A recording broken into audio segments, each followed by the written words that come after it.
أعوذ بالله من الشيطان الرجيم.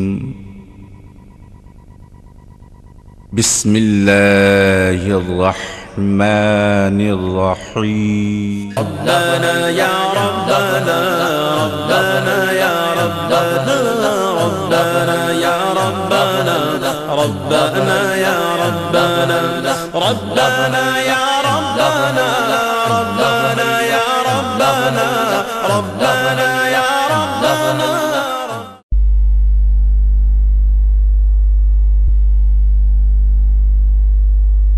الحمد لله وكفى والصلاة والسلام على عباده الذين اصطفى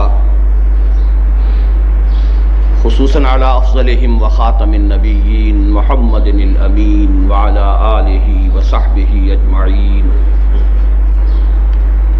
أما بعد فقد قال الله تبارك وتعالى كما ورد في سورة الشعراء: أعوذ بالله من الشيطان الرجيم بسم الله الرحمن الرحيم. والشعراء يتبعهم الغاوون ألم تر أنهم في كل واد يهيمون وأنهم يقولون ما لا يفعلون إلا الذين آمنوا وعملوا الصالحات وذكروا الله كثيرا وانتصروا من بعد ما ظلموا فسيعلم الذين ظلموا أي منقلب ينقلبون. صدق الله العظيم. رب اشرح لي صدري ويسر لي امري واحلل عقدة من لساني يفقهوا قولي. اللهم ربنا الهمنا رشدنا واعذنا من شرور انفسنا. اللهم ارنا الحق حقا وارزقنا اتباعه وارنا الباطل باطلا وارزقنا اجتنابه. اللهم وفقنا لما تحب وترضى. آمین یا رب العالمین.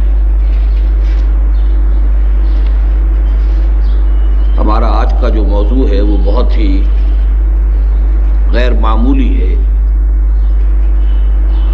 اجتماع جمعہ میں ایک نظم کا درس. لفظ درس جو ہے وہ بہت سے حضرات کو ممکن ہے کچھ کھلا بھی ہو، چبھا بھی ہو، لیکن آپ کے علم میں ہوگا، اور اگر نہیں ہے تو نوٹ کر لیجئے کہ ہمارے ہاں بڑے بڑے بزرگ مثنوی مولانا روم کا درس دیتے رہے. مثنوی مولانا روم کے بارے میں جامی جیسی عظیم شخصیت، بہت بڑے صوفی، بہت بڑے عالم، ان کا یہ شعر ہے کہ مثنوی مولوی معنوی ہست قرآن در زبان پہلوی. وہ اسی اعتبار سے قرآن نہیں ہے لیکن قرآنی حقائق کی ترجمانی پہلوی زبان میں، فارسی زبان میں قرآن مجید کے حقائق کی ترجمانی کی مولانا روم نے اپنی مثنوی میں. میرے نزدیک بالکل یہی معاملہ علامہ اقبال کا ہے، اور یہ بات میں آج نہیں کہہ رہا، سن 73 میں کہہ چکا ہوں. جو میری پہلی تقریر ہوئی تھی اس موضوع پر علامہ اقبال اور ہم ایچسن کالج لاہور میں، وہ کتابچے کی شکل میں بہت شائع ہوئی ہے کہ میرے نزدیک اس دور کے مولانا روم کی حیثیت علامہ اقبال کی ہے، اور اس دور کے ترجمان القرآن یہ لفظ استعمال کیا گیا تھا ایک وقت میں امام ابن تیمیہ رحمۃ اللہ علیہ کے لیے. ترجمان القرآن جب ان کا انتقال ہوا ہے تو یہ ایک عام ندا بلند کی گئی کہ ترجمان القرآن کے جنازے کے لیے چلو شریک ہو جاؤ. میرے نزدیک اس دور کا ترجمان القرآن علامہ اقبال ہے. اس ترجمان القرآن کے حوالے سے دو باتیں اور بھی نوٹ کر لیجئے. مولانا ابوالکلام آزاد نے اپنی تفسیر جو بھی لکھی نامکمل ہے، اس کا نام ترجمان القرآن رکھا.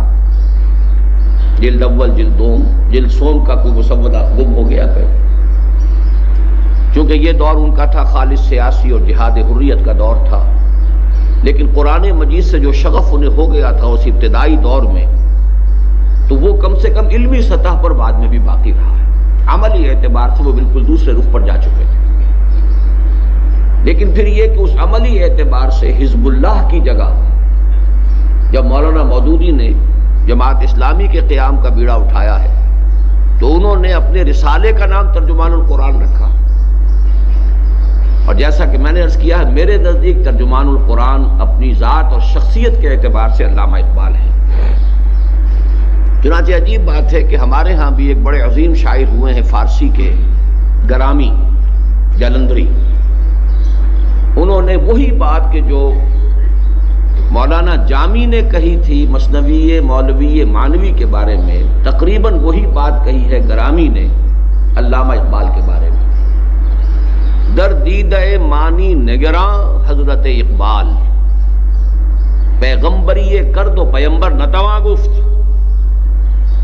کہ جو لوگ حقائق بین ہیں، جن کے نگاہوں کے سامنے صرف ظاہر نہیں باطن بھی ہے، جو معانی کی تہ تک پہنچ سکتے ہیں، جو حکمت کی گہرائیوں تک رسائی حاصل کر سکتے ہیں، ان کی نگاہ میں اقبال کا مقام یہ ہے کہ اس نے پیغمبری کی ہے اگرچہ اسے پیغمبر کہہ نہیں سکتے۔ تو بالکل وہی بات کہ ہست قرآن در زبان پہلوی۔ اس اعتبار سے میں خود علامہ اقبال کا جو ایک دعویٰ ہے، اور وہ دعوے سے زیادہ اصل میں ایک دعا اور مناجات کی شکل میں ہے، وہ میں آپ کو پہلے سنا دینا چاہتا ہوں تمہیداً۔ حضور صلی اللہ علیہ وسلم سے خطاب کرتے ہوئے مناجات میں وہ جو بات کہہ رہے ہیں اس میں دعویٰ بھی ہے اور دعوے کے ساتھ ایک درخواست بھی ہے، اور وہ درخواست ایسی ہے کہ جو ان کے دعوے پر سب سے بڑی دلیل ہے۔ فرماتے ہیں گر دلم آئی نئے بے جوہر است، ور بحرفم غیر قرآن مزمرست، پردہ ناموس فکرم چاک کن، این خیاباں راز خارم پاک کن، روز محشر خار و رسوا کن مرا، بے نصیب از بوسئے پاک کن مرا۔ کہ اے نبی صلی اللہ علیہ وسلم اگر میرا دل جو ہے اس آئینے کے مانند ہے جو زنگ جس کو لگ چکا ہو، جس میں حقائق منعکسی نہ ہوتے ہوں، نہ حقائق کونیہ، نہ حقائق آفاتی، نہ حقائق روحانی، اگر میرا دل جو ہے ان حقائق کے انعکاس سے کی صلاحیت سے بے بہرا ہے، ورب حرفم غیر قرآن مزمرست، اور اگر میرے پیغام میں، میرے حروف میں، میری شاعری میں، میرے الفاظ میں قرآن کے سوا کوئی اور چیز چھپی ہوئی ہو، پردہ ناموں سے فکرم چاک ہو، تو میرے فکر کے پردے کی عزت کی دجیاں بکھیر دی، میری فکر کی عزت کے پردے کی دھجیاں بکھیر دی۔ ای خیاب آراد خارم پاک کن، پھر تو گویا میں ایک کانٹے کی مانند ہوں جو راستے میں پڑا ہوا ہے، سڑک پر پڑا ہوا ہے، لوگوں کے لیے تکلیف کا موجب بنے گا، تو اس کانٹے کو ہٹا دینا چاہیے۔ اور سب سے بڑی بد دعا جو اپنے لیے کی ہے انہوں نے کہ اگر ایسا ہو، مشروط ہے، روز محشر خار و رسوا کن مرا، قیامت کے دن آپ مجھے خار اور رسوا کیجیے گا، ذلیل کیجیے گا، بے نصیب از بوسہ پاک کن مرا، اور مجھے اپنے قدم مبارک کا بوسہ لینے کی سعادت سے محروم کر دیجیے۔ یہ ہے اقبال کا دعویٰ بھی کہہ لیجئے، دعویٰ بھی اس میں ہے، لیکن اس دعوے پہ جتنا جزم اسے ہے، جس قدر انشراح کے ساتھ، اعتماد کے ساتھ دعویٰ کر رہا ہے، وہ اس بددعا سے ظاہر ہے جو اپنے آپ کو دے رہا ہے کہ اگر ایسا نہ ہو تو پھر میرا انجام یہ ہونا چاہیے۔ بہرحال اس معاملے میں میں نے چونکہ آج کچھ آیات کی بھی تلاوت کی ہے تو وہ بھی میں چاہتا ہوں کہ میں تھوڑی سی وضاحت کر دوں۔ سورہ شعراء چونکہ اسی ان آیات ہی کے حوالے سے پوری سورت کا نام سورہ شعراء ہے، اس میں 3 آیات میں عمومی باتیں کہی گئی ہیں، دی رول، اور چوتھی میں ایکسیپشن بیان کی گئی۔ اب ظاہر بات ہے کہ اگر آپ صرف قاعدے کو پیش نظر رکھیں گے اور استثناء کو نہیں رکھیں گے تو بات غلط ہو جائے گی۔ والعصر ان الانسان لفی خسر، قاعدہ کلیہ یہ ہے کہ زمانہ گواہ ہے تمام انسان گھاٹے میں ہیں، خسارے میں ہیں، ٹوٹے میں ہیں، برباد ہوں گے۔ اب استثناء الا الذین آمنوا وعملوا الصالحات وتواصوا بالحق وتواصوا بالصبر۔ اسی پر تو سارا دار و مدار ہمارا ہے، اسی سے تو ساری جو ہے امیدیں وابستہ ہیں، اسی کے لیے ہماری بھاگ دوڑ ہے کہ اس استثناء میں ہماری شمولیت ہو جائے۔ بالکل یہی معاملہ یہاں ہے۔ واقعہ یہ ہے کہ 3 آیات میں اللہ تعالیٰ نے شاعری اور شعراء کے بارے میں بالعموم جو بات کہی ہے وہ پوری کتابوں کے موضوع بن سکتے ہیں۔ وَالشُّعَرَاءُ يَتَّبِعُهُمُ الْغَاوُونَ، شعراء کی پیروی وہی لوگ کرتے ہیں کہ جو حدود سے تجاوز کرنے والے ہیں۔ عام طور پر یہ قاعدہ کلی ایسا ہے کہ آپ کو شعراء کے جو پیروکار ملیں گے، ہم نشین ملیں گے، ساتھ بیٹھنے والے ملیں گے، بے عمل لوگ ہوں گے بالکل، اور صرف ایک ذہنی لذت کے اور صرف ایک ذہنی عیاشی کے بالعموم کوئی شے ان کے پاس نظر نہیں آئے گی۔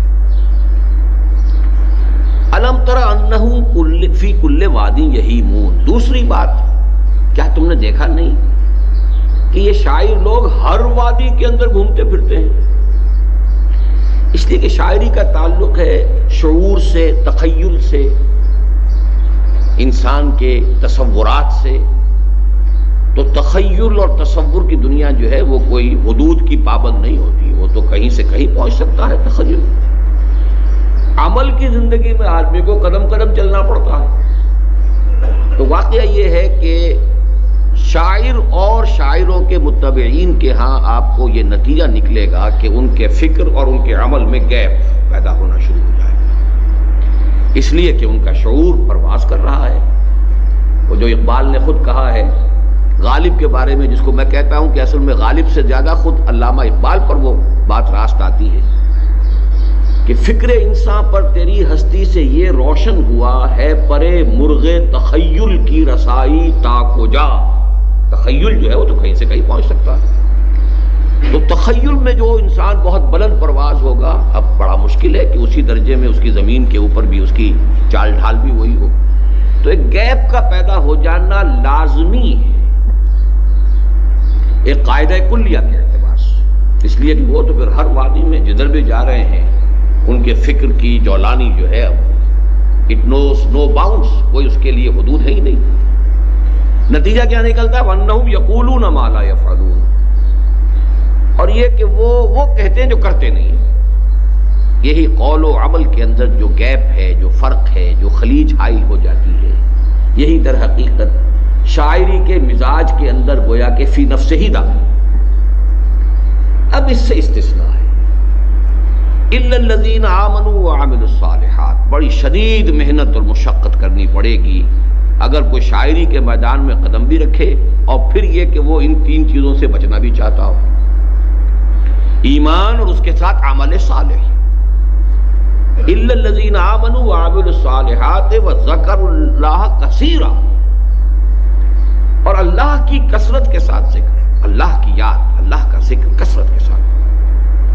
وَانْتَصَرُوا مِن بَعْدِ مَا ظُلِمُوا، چونکہ قدیم زمانے میں شاعری خاص طور پر استعمال ہوتی تھی حجویہ، حجو کہنے کے لیے، رجزیہ شاعری جنگوں کے اندر استعمال کرنے کے لیے۔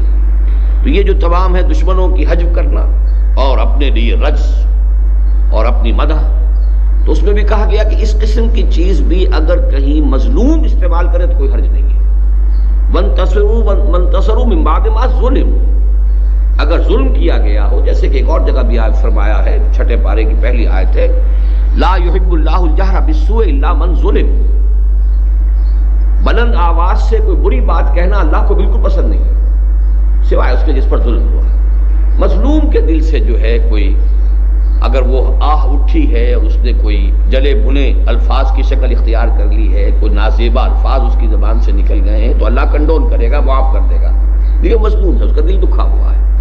لا يحب اللہ الجہر بالسوء الا من ظلم، تو یہاں بھی فرمایا گیا کہ وانتصروا من بعد ما ظلموا، اس کے بعد کہ پھر ان پر ظلم کیا گیا ہو تو اس کے بدلے میں اگر وہ بھی شاعری میں، اور یہ آپ کو ذہن میں رکھنا چاہیے کہ یہ ٹکڑا پورا کا پورا منطبق ہوتا ہے 100% حضرت حسان ابن ثابت رضی اللہ تعالیٰ عنہ۔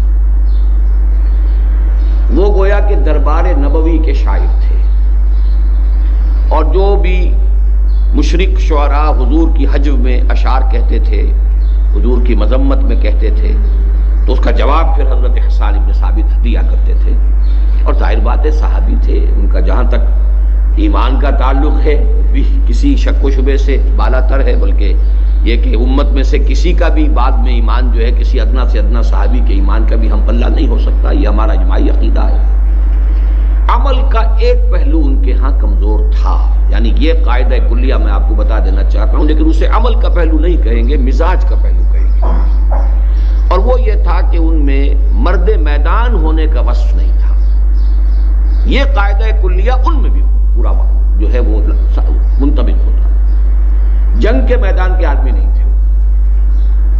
یہ بات جو ہے موجود ہے، غزوہ احزاب کا خاص طور پر واقعہ بھی آتا ہے کہ جہاں خواتین کو رکھ دیا گیا تھا ایک قلعے کے اندر، کو بڑی سی حویلی کے اندر، اور وہاں کچھ پہرے پر یہ ان کو کھڑا کیا گیا، اس لیے کہ میدان جنگ میں مورچے پر جانے کے لیے تو یہ ویسے بھی عام طور پر ان کی وہ کیفیت نہیں تھی۔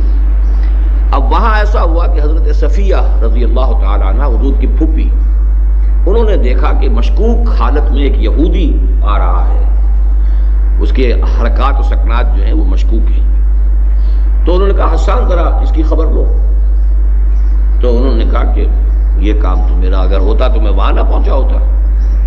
تو حضرت صفیہ اتری ہیں اور انہوں نے ایک لاٹھی کی ضرب سے اس کو ہلاک کیا ہے، حالانکہ وہ مسلح تھا۔ پھر انہوں نے کہا حسان جاؤ اب اس کا ہتھیار تو اتار لو، تو انہوں نے کہا کہ مجھے تو ان ہتھیاروں کی ضرورت نہیں ہے۔ تو سیدھی سیدھی بات، اس میں کوئی تکلف نہیں، کوئی غلط کوئی بیانی نہیں، کوئی تو یہ کہ اس اعتبار سے مرد میدان ہونے کا وصف ان میں بھی نہیں تھا۔ تو قرآن مجید نے جو کچھ بیان کیا ہے اس میں گویا کہ استثناءات تو ہیں، جب استثناء اتنے شد و مت کے ساتھ بیان ہوا ہے۔ بعض شعراء جو ہیں جاہلی شاعر بہت بڑے مرد میدان تھے، امرؤ القیس جو ہے وہ بہت بڑا شاعر بھی تھا، بہت بڑا جنگجو سردار بھی تھا، لیکن یہ ہے کہ عام جو قاعدہ کلیہ ہے، چونکہ اس میں سب سے بڑی مستثنیٰ شخصیت صحابہ کرام میں ہمیں حضرت حسان کی ہی ملتی ہے رضی اللہ تعالی عنہ، ورنہ واقعہ یہ ہے کہ شاعری کی شاید یہ مذمت آ گئی تھی اس وجہ سے، یا یہ کہ ویسے ہی جو حضرت لبید تھے رضی اللہ تعالی عنہ جو سبع معلقہ کے شعراء میں سے تھے، یعنی عربوں کا رواج یہ تھا کہ وہ ہر سال جو مشاعرہ ان کا ہوتا تھا اس میں گویا کہ قصیدہ جس کا سب سے اعلیٰ سمجھا جاتا تھا، تو وہ گویا کہ ملک الشعراء بادشاہ شمار ہوتا تھا اب شاعروں کا، اور تمام شاعر پھر اسے سجدہ کرتے تھے، اور اس کا قصیدہ جو ہے پھر ایک سال کے لیے خانہ کعبہ کی دیوار کے اوپر آویزہ کر دیا جاتا تھا اس علامت کے طور پر کہ یہ ہمارا اقلیم شعر کا شہنشاہ جو ہے اس سال کے لیے وہ یہ ہے۔ تو آخری شاعر جو ہیں اس کے وہ حضرت لبید ہیں رضی اللہ تعالی عنہ، لیکن وہ ایمان لے آئے، جب ایمان لے آئے تو شعر کہنا چھوڑ دیا۔ حضرت عمر رضی اللہ تعالیٰ عنہ نے ایک مرتبہ ان سے یہ سوال بھی کیا، لبید اب آپ شعر نہیں کہتے؟ تو فرمایا بعد القرآن، کیا قرآن کے نزول کے بعد بھی کسی شخص کے لیے کوئی گنجائش ہے کہ وہ اپنی کچھ یعنی کلام قادر الکلامی کا مظاہرہ کرنے کی کوشش کرے اور کوئی بات کہے؟ اس کے بعد تو مطلب یہ کہ سورج کو آئینہ دکھانے والی بات ہے، تو انہوں نے شعر کہنا بند کر دیا۔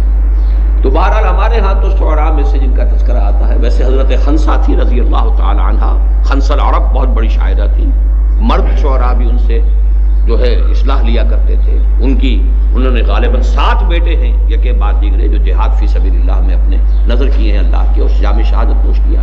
تو یہ استثناءات ہیں، الا الذين امنوا وعملوا الصالحات وذكروا الله كثيرا وانتصروا من بعد ما ظلموا وسيعلم الذين ظلموا اي منقلب ينقلبون۔ اب اس میں اشارہ ہو رہا ہے کہ یہ جو کشاکش ہو رہی ہے مکے میں، ان قریب دیکھ لیں گے یہ ظالم لوگ کہ وہ کس کروٹ یہ اونٹ بیٹھے گا، یعنی اسلام کا غلبہ ہوگا، چاہے کتنی مخالفت کر لیں، کتنی حجب کر لیں محمد رسول اللہ صلی اللہ علیہ وسلم۔ اس کے ساتھ ہی یہ کہ سورہ یاسین کی یہ آیت بھی چونکہ بہت اکثر جو ہے وہ حضرات کو شاید یاد ہی ہو کہ وما علمناہ الشعر وما ينبغی لہ، حضور کے شایع نشان کہا گیا، شعر کے گوئی نہیں ہے، ہم نے انہیں شعر نہیں سکھایا اور نہ ہی وہ ان کے شایع نشان ہے۔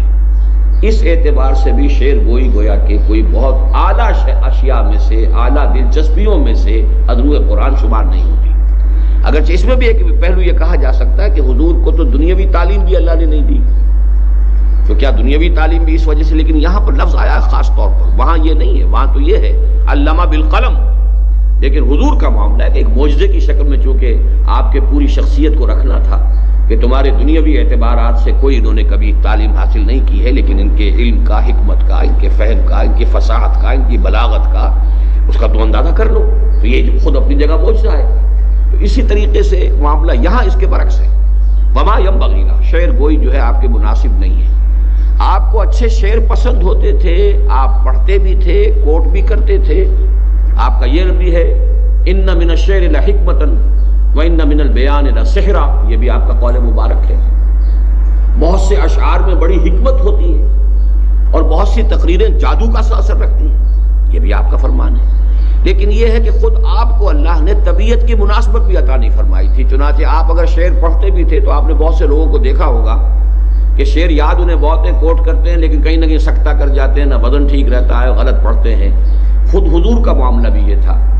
ایک موقع پر بلکہ بڑا دلچسپ واقعہ ہوا کہ حضرت ابوبکر رضی اللہ تعالیٰ عنہ بھی موجود تھے، حضور نے کوئی شعر پڑھا اور وہ غلط پڑھا، مطلب یہ کہ اس کا وزن غلط ہو گیا یا کچھ اور سکتہ ہو گیا، تو حضرت ابوبکر رضی اللہ تعالیٰ عنہ مسکرائے اور انہوں نے عرض کیا انی اشہد انک لرسول اللہ، میں گواہی دیتا ہوں آپ اللہ کے رسول ہیں، یعنی جو قرآن نے کہا ہے کہ وما ینبغی لہ، یہ شعر جو ہے یہ آپ کے شایان شانی نہیں ہے، تو شعر کو صحیح پڑھنے کی بھی اللہ تعالیٰ نے آپ کو وہ جو ہے مناسبت تبع عطا نہیں فرمائی، تو انی اشہد انک رسول اللہ، میں گواہی دیتا ہوں۔ بہرحال اس اعتبار سے جہاں تک علامہ اقبال کا معاملہ آپ نوٹ کر لیجئے، کل کا میرا اگر اشتہار آپ کی نگاہ سے گزرا ہے تو 3 چیزیں اس میں قابل غور ہیں۔ پہلی چیز یہ ہے کہ میں نے انہیں اسلامی فکر کا مجدد قرار دیا ہے، مجدد فکر اسلام، بہت بڑا لفظ ہے جو میں نے استعمال کیا ہے، اور میں اگرچہ جو بھی 14ویں صدی ہجری کے مجددین کا جب شمار کیا کرتا ہوں تو میں ذرا مختلف ناموں سے کچھ نام لیا کرتا ہوں، مجدد اعظم شیخ الہند ہیں، لیکن یہ کہ اس میں جو کام کیا علامہ اقبال نے، مولانا مودودی نے، اسی طریقے سے مولانا الیاس صاحب نے مختلف پہلوؤں سے دین کے مختلف شعبوں کی تجدید کی ہے۔ تو جہاں تک فکر اسلامی کا تعلق ہے اور خاص طور پر اسلام کا انقلابی فکر، اس کا مجدد قطعی طور پر، یقینی طور پر، حتمی طور پر علامہ اقبال، چنانچہ ان کی کتاب reconstruction of religious thought in Islam, reconstruction, تجدید، تعمیر نو، تشکیل جدید، اسلام کے فکر کی، اسلام کے مذہبی فکر کی تشکیل نو۔ لیکن میں یہ سمجھتا ہوں کہ اس کتاب سے کہیں زیادہ در حقیقت ان کا جو فکر انقلابی ہے وہ ان کے اشعار میں ہے، فارسی میں زیادہ ہے، اردو میں بھی بہت ہے، لیکن یہ کہ ان کا انقلابی فکر جو ہے، اور یہ نوٹ کر لیجئے کہ ایران میں تسلیم کیا گیا ہے۔ ایران کا انقلاب اگرچہ وہ اس معنی کا انقلاب نہیں ہے کہ کسی انقلابی جماعت نے انقلابی جدوجہد کے مراحل طے کر کے انقلاب برپا کیا، لیکن یہ کہ اگر کوئی فکری کام تھوڑا بہت بھی اس کی بنیاد میں تھا تو وہ ڈاکٹر علی شریعتی تھے، اور ڈاکٹر علی شریعتی نے صاف طور پر یہ کہا ہے کہ ہمارا یہ سارا فکر اقبال سے ماخوذ ہے، ماؤ اقبال، ہم اور اقبال، یہ ان کی کتاب مجھے تو معلوم نہیں تھا جب میں نے اپنی تقریر کی سن 73 میں، اور پھر اس کو شائع کیا علامہ اقبال اور ہم، یعنی بعین ہی وہی فارسی ترکیب میں ماؤ اقبال کے نام سے ان کی کتاب ہے ثقیف۔ اور جو فکر کوئی بھی تھوڑا بہت ایلیمنٹ جو انقلاب ایران کے بنیاد میں اگر کوئی فکری مواد ہے تو علامہ اقبال کا ہے۔ اور میں اپنی ایک پوری کتاب جو ہے اس موضوع کے اوپر لکھ چکا ہوں، بر عظیم پاک و ہند میں اسلام کے انقلابی فکر کی تجدید و تعمیل، اور تفصیل سے میں نے واضح کر دیا ہے کہ وہ جو انقلابی فکر تھا جو دور خلافت راشدہ کے بعد رفتہ رفتہ رفتہ رفتہ بیک گراؤنڈ میں فیڈ اوے کر گیا، ملوکیت کا دور آ گیا، اسلام ایک مذہب بنتا چلا گیا، جزوی حقیقت بنتا چلا گیا، اس کو فکری سطح پر دوبارہ زندہ کرنے والا شخص اقبال ہے۔ اگرچہ اس کی تعمیل، اقبال مرد میدان نہیں تھے، اقبال مین آف ایکشن نہیں تھے، بلکہ عمل کا پلڑا ان کا بہت کم، بہت ہلکا تھا۔ یہ میں ابھی واضح کر دوں گا، اس لیے کہ بہت سے اقبالیے میرے دشمن ہیں، جان کے دشمن ہیں، اور ادھر ادھر اس کو شائع کرتے رہتے ہیں گویا کہ میں نے کوئی گناہ کبیرہ کر دیا ہے۔ لیکن یہ کہ جو حقیقت ہے اس کو مانیے، ایک طرف میں ان کو مجدد فکر اسلامی، بالخصوص اسلامی انقلابی فکر کا مجدد، قطعی طور پر، یقینی طور پر، حتمی طور پر اقبال۔ ابوالکلام آزاد نے ان سے خوشہ چینی کر کے تعمیل کی کوشش کی ہے، مولانا مودودی نے ان سے خوشہ چینی کر کے اس کی وضاحت کی ہے، شرح کی ہے، اسے عام فہم بنایا ہے، بڑے پیمانے پر پھیلایا ہے، لیکن اصل میں فکر جو ہے وہ علامہ اقبال کا ہے۔ مجدد، فکر اسلامی کے مجدد اور اسلام کی نشأت ثانیہ کا نقیب اعظم، یعنی یہ خبر دینے والا پہلی مرتبہ کہ اسلام کا دوبارہ احیاء ہوگا اور اسلام کا غلبہ ہوگا، اور یہ شاخ ہاشمی کرنے کو ہے پھر برگ و بر پیدا، جس جزم کے ساتھ، جس یقین کے ساتھ، جس وثوق کے ساتھ اقبال نے کہا، اس سے پہلے کہیں سراغ ملتا ہی نہیں۔ مایوسی کے گھٹا ٹوپ اندھیرے تھے، مولانا حالی نے مسدس لکھی تھی، اسلام کا گر کر نہ ابھرنا دیکھے، بستی کا کوئی حد سے گزرنا دیکھے، مانے نہ کبھی مد ہے ہر جذر کے بعد، دریا کا ہمارے جو اترنا دیکھے۔ معلوم ہوتا ہے کہ قانون فطرت ہی بدل گیا ہے، ہر جذر کے بعد مد آیا کرتا ہے، ہمارا تو جذر ہی جذر ہے، نیچے ہی نیچے جا رہے ہیں، مد کا کوئی سوال ہی نہیں آ رہا۔ اور حالی میں اور اقبال میں کتنا فصل ہے۔ اس حوالے سے اقبال نے آ کر کہا، نہیں، سنا ہے یہ قدسیوں سے میں نے، نکل کے صحرا سے جس نے روما کی سلطنت کو الٹ دیا تھا، سنا ہے یہ قدسیوں سے میں نے، فرشتوں نے میرے کان میں سرگوشی کی ہے کہ وہ شیر پھر ہوشیار ہو، اور کتاب ملت بیضا کی پھر شیرازہ بندی ہے، یہ شاخ ہاشمی کرنے کو ہے پھر برگوبر پیدا۔ یہ ساری باتیں جو ہے جس طریقے سے آسماں ہوگا سحر کے نور سے آئی نہ پوش، اور ظلمت رات کی سیما پا ہو جائے گی، یہ سب کچھ ہو کر رہے گا۔ میں بھی حیرت ہوں کہ دنیا کیا سے کیا ہو جائے گی، اور اے آب روان کبیر تیرے کنارے کوئی دیکھ رہا ہے کسی اور زمانے کے خواب۔ تو اسلام کی نشأت ثانیہ، غلبہ دین حق جو ہے، اس کا نقیب اعظم، اس کا ڈھنڈورا پیٹنے والا، اس کے لیے نوجوان نسل کے دلوں میں امید کے چراغ روشن کرنے والا، جس میں سب سے پہلے میں اپنا نام جو ہے تجویز کرتا ہوں کہ میں خود، میرے دل کے اندر جو بھی امید کا چراغ روشن ہوا ہے وہ 5ویں جماعت کے طالب علم کی حیثیت سے ہوا ہے، علامہ اقبال کی اسی شاعری کے ذریعے سے۔ وہ زمانے میں معزز تھے مسلمان ہو کر، اور تم خار ہوئے تاریخ قرآن ہو کر، یہ چپکا ہوا ہے ذہن میں میرے شعر۔ تو یہ سارا کام جو ہے، اس کو اگر آپ کریں گے تو واقعہ یہ ہے کہ اسلام کی نشأت ثانیہ کا نقیب اعظم علامہ اقبال۔ لیکن اس کے باوجود میں رحمت اللہ علیہ نہیں لکھتا، میں کہیں ان کو حضرت نہیں لکھتا، حضرت علامہ ایک عام اصطلاح کے طور پر کبھی آ بھی جائے، اس کی وجہ کیا ہے؟ ہمیں ہر شے کو جہاں وہ ہے ماننا چاہیے۔ وہ متدین انسان بھی نہیں تھے، سیدھی سیدھی بات ہے۔ عشق رسول دل میں جتنا تھا، محبت جتنی تھی، وہ اپنی جگہ ہے، لیکن اتباع رسول، نماز 5 وقت، نماز 5 گانا، مسجد میں ادائیگی، شعائر دینی، ظاہر بات ہے کہ اس میں نہ صرف یہ کہ وہ مرد میدان نہیں تھے کہ انہوں نے انقلابی فکر دیا، انقلابی تحریک کوئی نہیں اٹھائی، انہوں نے مسلمانوں کی بہبود کے لیے قومی سطح پر کام کیا، مسلم لیگ کے ایک ادنا کارکن کی حیثیت سے، جسے میں بہت بڑا ایثار، بڑی قربانی سمجھتا ہوں۔ ایک انٹلیکچوئل جائنٹ ایک شخص ہے اقبال، انٹلیکچوئل ہونے کے اعتبار سے قائد اعظم کی کوئی حیثیت علامہ اقبال کے مقابلے میں نہیں۔ وہ ایک بہت بڑے سیاسی رہنما تھے، مدبر تھے، سیاستدان تھے، ڈپلومیٹ تھے، پارلیمنٹیرین تھے، سب کچھ تھے، مفکر جس کو کہا جاتا ہے، کوئی حیثیت ہی نہیں، مصنف نہیں ہے، مفکر نہیں ہے، اس کا کوئی فلسفی نہیں ہے۔ یہ جائنٹ جو ہے یوں سمجھیے کہ وہ دیو، وہ علامہ اقبال ہے، لیکن وہ ایک پروونشل چیف کی حیثیت سے، ایک عام کارکن کی حیثیت سے کام کر رہا ہے، حالانکہ وہ بلاتا ہے قائد اعظم کو کہ آئیے خدا کے لیے اس قوم کی جو اس وقت جس قیادت کی اس قوم کو ضرورت ہے، اس کا آپ ہی صرف اس کے تقاضے پورا کر سکتے ہیں۔ تو اس حوالے سے یہ ہے، لیکن جہاں تک عمل کا معاملہ ہے ہمیں ماننا پڑے گا، ہمیں اپنے معیارات کو ختم نہیں کرنا ہے۔ معیار میں ہمارے لیے عمل محمد الرسول اللہ والذین معہ ہے، اور یہ خود اقبال کا کہنا ہے، بمصطفیٰ برسا خویش را کہ دی ہمہ اوست اگر بہو نہ رسیدی تمام بولا بیست۔ اس اعتبار سے میں یہ کہتا ہوں کہ ان کا وہ متدین انسان بھی نہیں تھے، وہ عمل کے میدان کے سپاہی نہیں تھے، اور ان کا عمل کا پلڑا ہلکا تھا، لیکن جہاں میں نے یہ الفاظ لکھے ہیں وہاں ایک بڑی احتیاط برتی ہے، ان کے فکر کے مقابلے میں عمل کا پلڑا، میں اپنے عمل سے نہیں ان کا تقابل کر رہا کہ ایک شخص فکر کی اس بلندی پر ہے، ماؤنٹ ایورسٹ کے اوپر بیٹھا ہوا ہے، اس کے اعتبار سے کہہ رہا ہوں جو اس کا کمپیریزن ہے، جو ریشو پروپورشن ہے کہ فکر جو ہے وہ اتنی بلندی پر ہے، اس میں کوئی شک نہیں ہے، لیکن عمل کا جو ہے اس کے تناسب سے ان کا پڑھنا بھاری ہے۔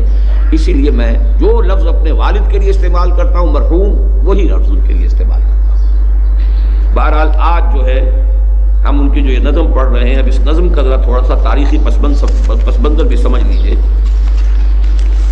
علامہ اقبال کی شاعری کے جو مختلف ادوار ہیں وہ میں نے گنوا دیے ہیں اپنی کتاب میں، وہ جو میں نے جس کا حوالہ ابھی دیا ہے،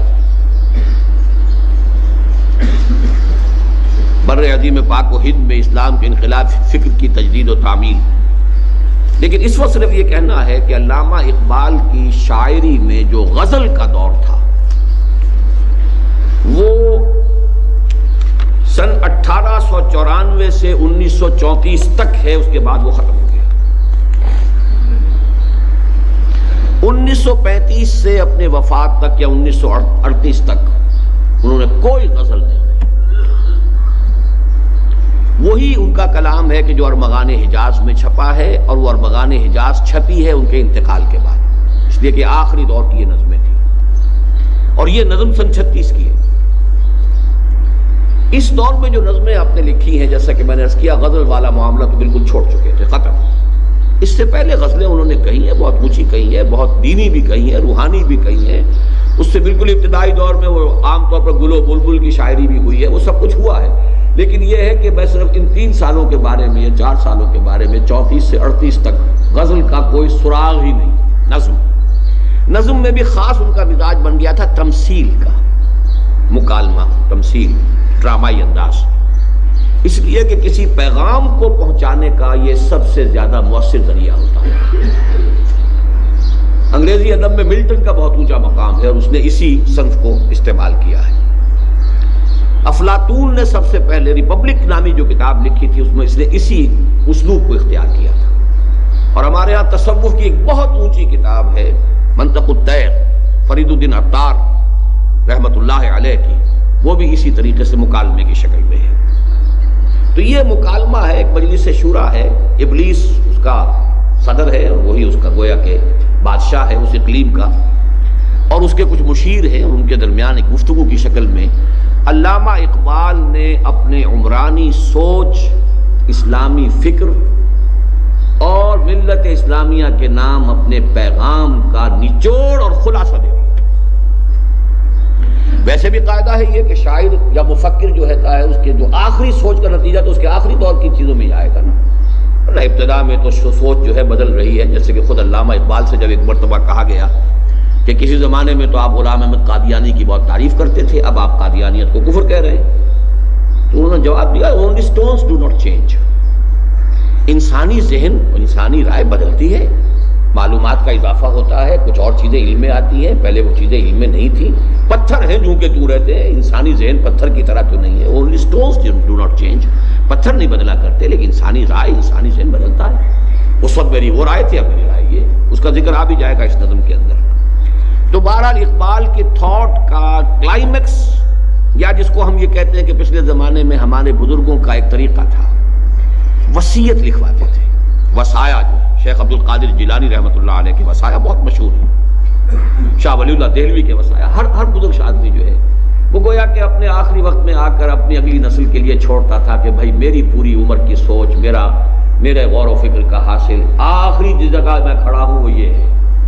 کیونکہ باقی دولت مند جو ہے وہ دولت کا حساب بتائے گا اولاد کو، کیا لینا ہے، کیا دینا ہے، کہاں کیا ہے، کیا ایسٹس ہیں، اور جس کا سارا سرمایہ ہی ہو، فکر ہے، سوچ ہے، تو اس کو تو ظاہر بات ہے کہ اسی کو پھر اسی طرح جو قرآن مجید میں لقمان، حضرت لقمان کی نصائح آئی ہیں، ان کے بارے میں بھی یہی ہے کہ وہ ان کے انتقال کے وقت کی نصیحتیں جو انہوں نے اپنے بیٹے کو کی ہیں، وہ گویا کہ ان کے عمر بھر کے فکر کا، سوچ بچار کا، فلسفیانہ غور و فکر کا حاصل ہے۔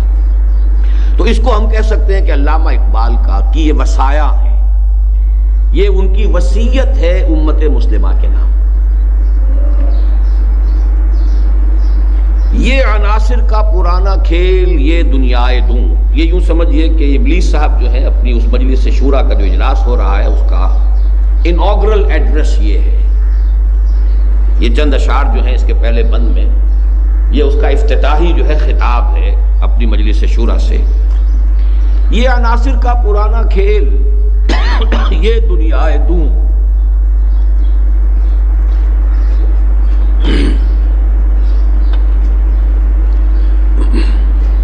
اس لفظ میں ایک پورا جو فلسفہ اور ایک نقطہ نظر رہا ہے دنیا میں فلسفے کے میدان میں، اس کی ترجمانی ہو گئی ہے، اور وہ یہ ہے میٹیریلزم. دو ہی فلسفے دنیا میں رہے، میٹیریلزم، آئیڈیلزم. میٹیریلزم یہ ہے کہ اس کائنات کی اصل حقیقت جو ہے وہ مادی ہے، مادہ قدیم ہے، ہمیشہ سے. مادہ جو ہے سالمات پر مشتمل ہے، اور ان سالمات میں باہم تجاذب ہے یا تنافر ہے. ان میں الیکٹرک چارجز ہیں، نیگیٹو ہیں یا پازیٹیو ہیں، اس کے حوالے سے وہ ملتے ہیں یا کٹتے ہیں.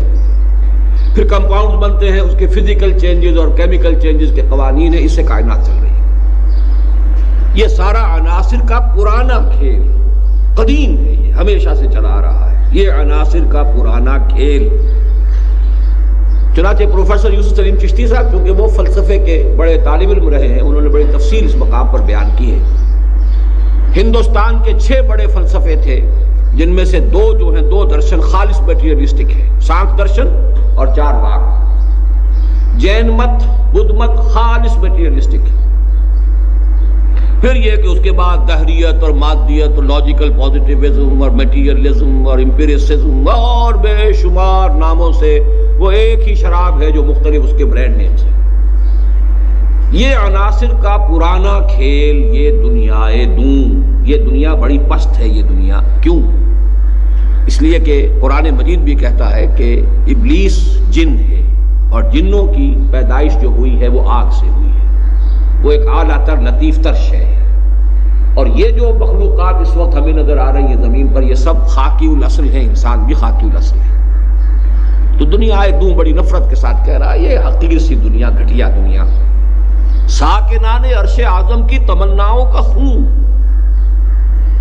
یہ کس اعتبار سے؟ ساکنان عرش اعظم یعنی ملائکہ مقربین. جب اللہ نے یہ زمین بنائی تھی وہ منتظر تھے، متوقع تھے، امیدوار تھے کہ خلافت ہمیں ملے گی. تو ان کی تو ساری آرزوؤں کے اوپر جو ہے وہ پانی پھر گیا. ان کی تمنائیں جو ہیں وہ سب خون میں نہا گئیں. اور قرآن مجید میں بھی تذکرہ موجود ہے، وَإِذْ قَالَ رَبُّكَ لِلْمَلَائِكَةِ إِنِّي جَاعِلٌ فِي الْأَرْضِ خَلِيفَةً قَالُوا أَتَجْعَلُ فِيهَا مَن يُفْسِدُ فِيهَا وَيَسْفِكُ الدِّمَاءَ وَنَحْنُ نُسَبِّحُ بِحَمْدِكَ وَنُقَدِّسُ لَكَ قَالَ إِنِّي أَعْلَمُ مَا لَا تَعْلَمُونَ. تو بہرحال شاعری کے انداز میں ساکنان عرش اعظم کی تمناؤں کا خون. اس کی بربادی پہ آج آمادہ ہے وہ کارساز جس نے اس کا نام رکھا تھا جہان کاف و نور. ابلیس کو یہ محسوس ہو رہا ہے کہ یہ اب دگرگوں ہونے والا ہے. یہ معاملہ زیادہ دیر چلنے والا نہیں ہے. کیوں محسوس ہوا اور اسے تشویش کیوں ہوئی، یہ سمجھنے کی بات ہے.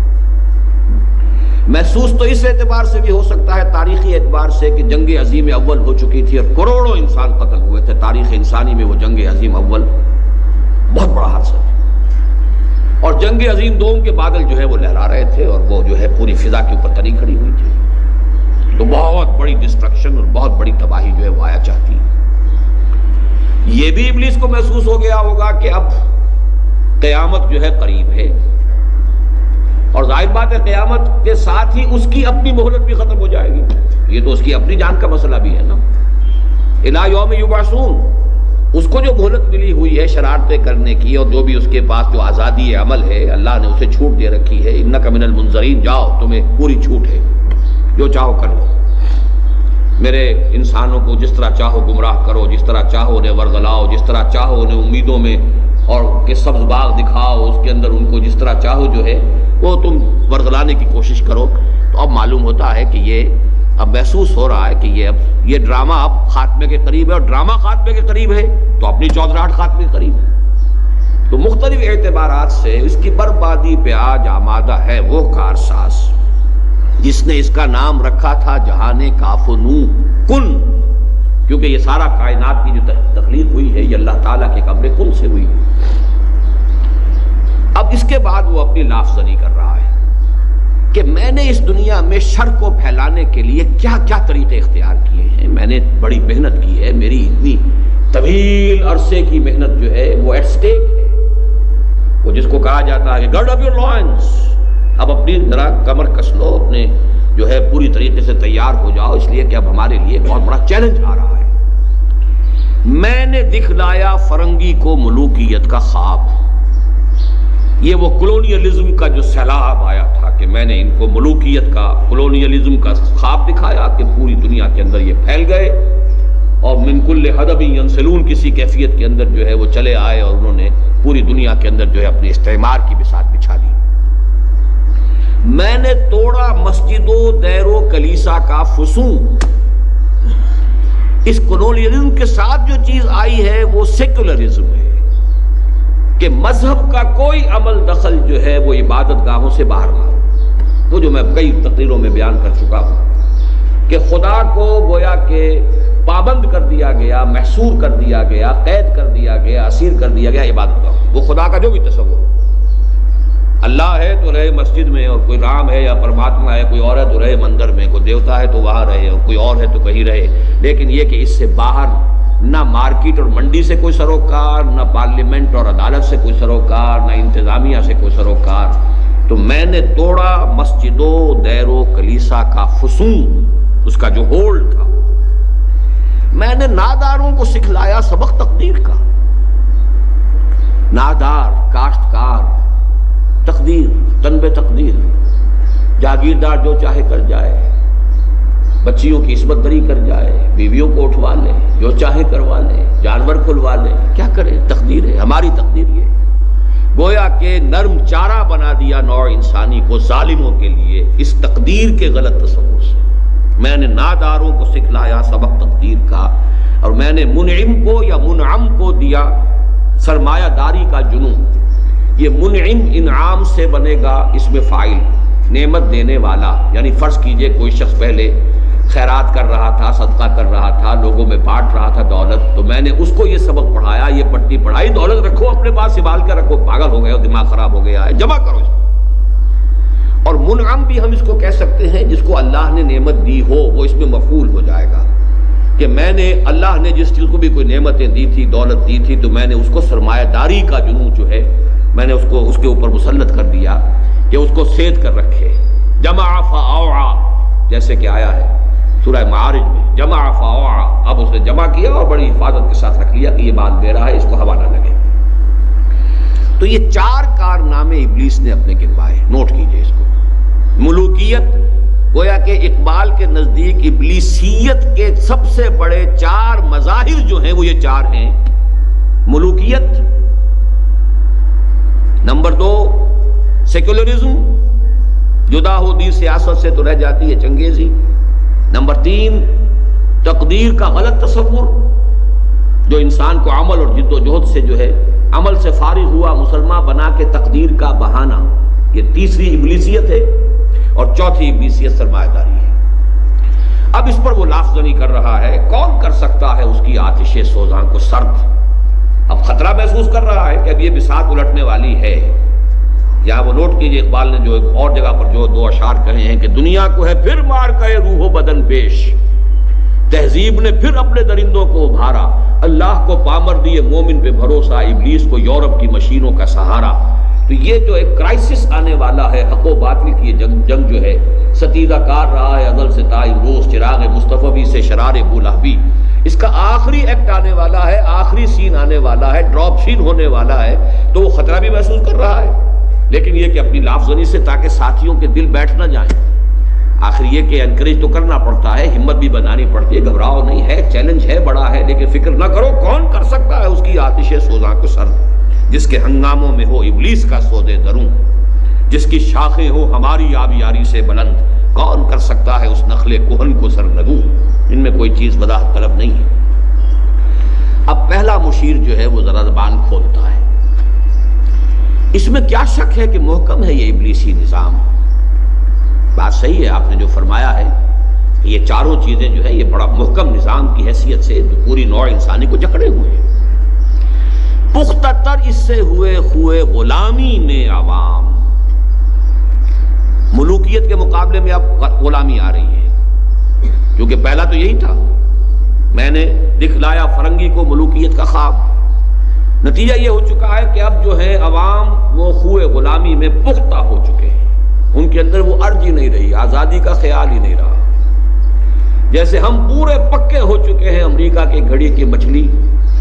کنٹینمنٹ آف رشیا پالیسی کے بعد اب کنٹینمنٹ آف چائنا پالیسی میں فٹ ہو کر بڑے مطمئن ہیں. اب تو آرام سے گزرتی ہے.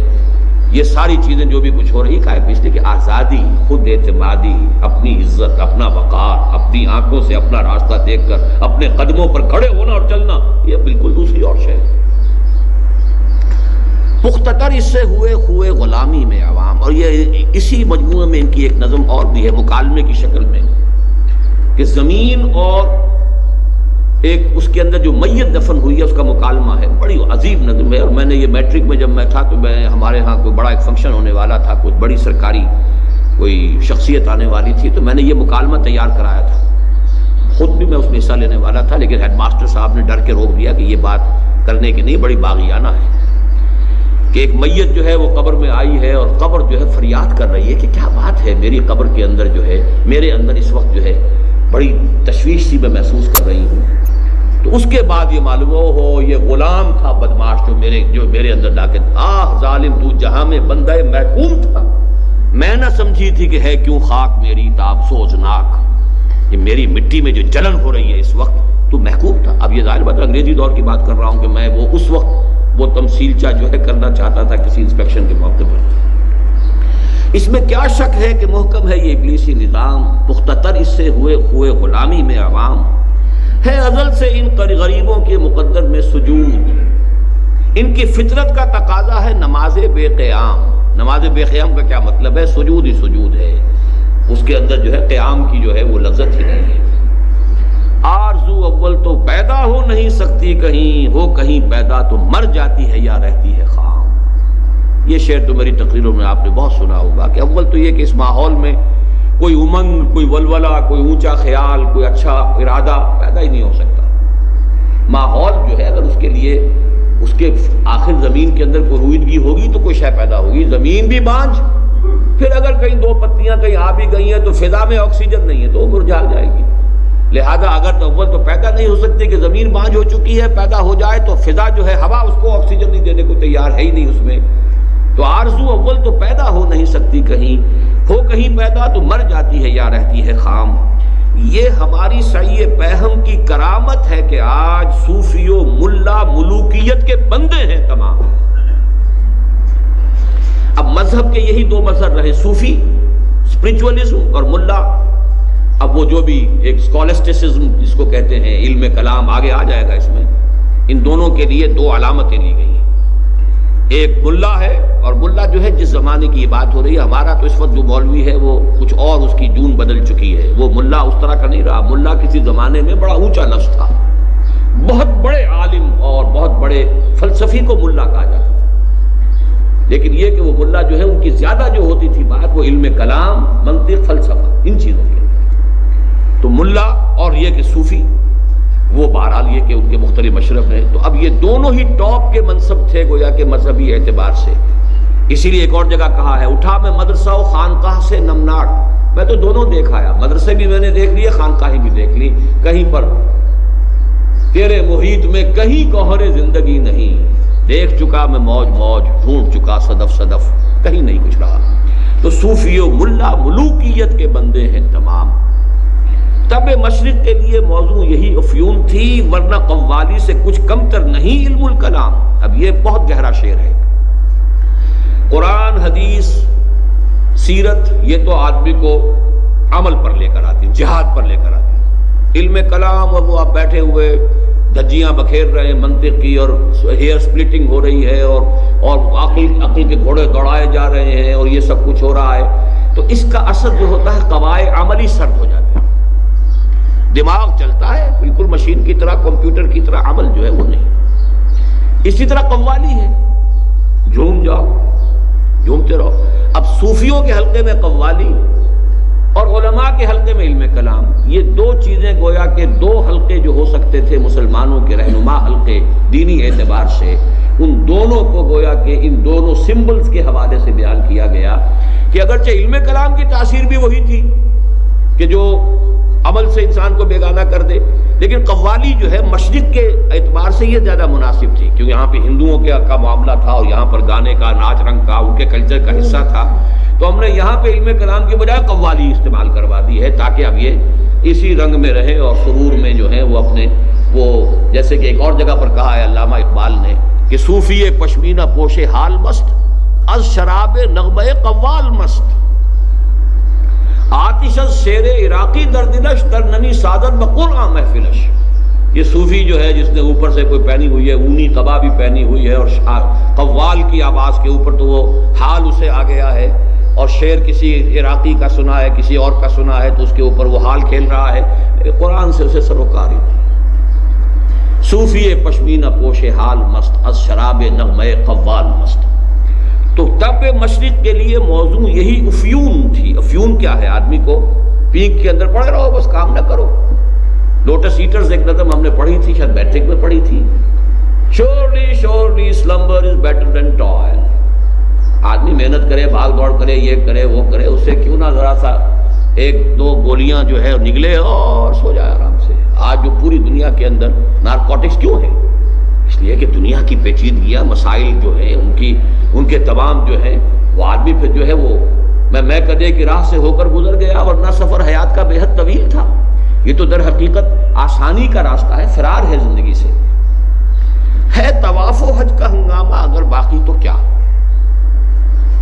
یہ طواف اور حج کا ہنگامہ جو ہے یہ تو علامہ اقبال کے زمانے سے بڑھ کے اب میرا خیال ہے 100 گنا بڑھ گیا ہوگا۔ علامہ اقبال ان 60 سالوں میں، اور جو عمرہ ہے رمضان کا، اور 30 لاکھ 35 لاکھ آدمی جمع ہو رہا ہے، اور رمضان ہو رہا ہے، اور جو کچھ ہو رہا ہے وہ آپ کے علم میں ہے، لیکن اس سے حاصل کیا ہے طواف و حج کا ہنگامہ اگر باقی تو کیا؟ کند ہو کر رہ گئی مومن کی تیغ بے نیام۔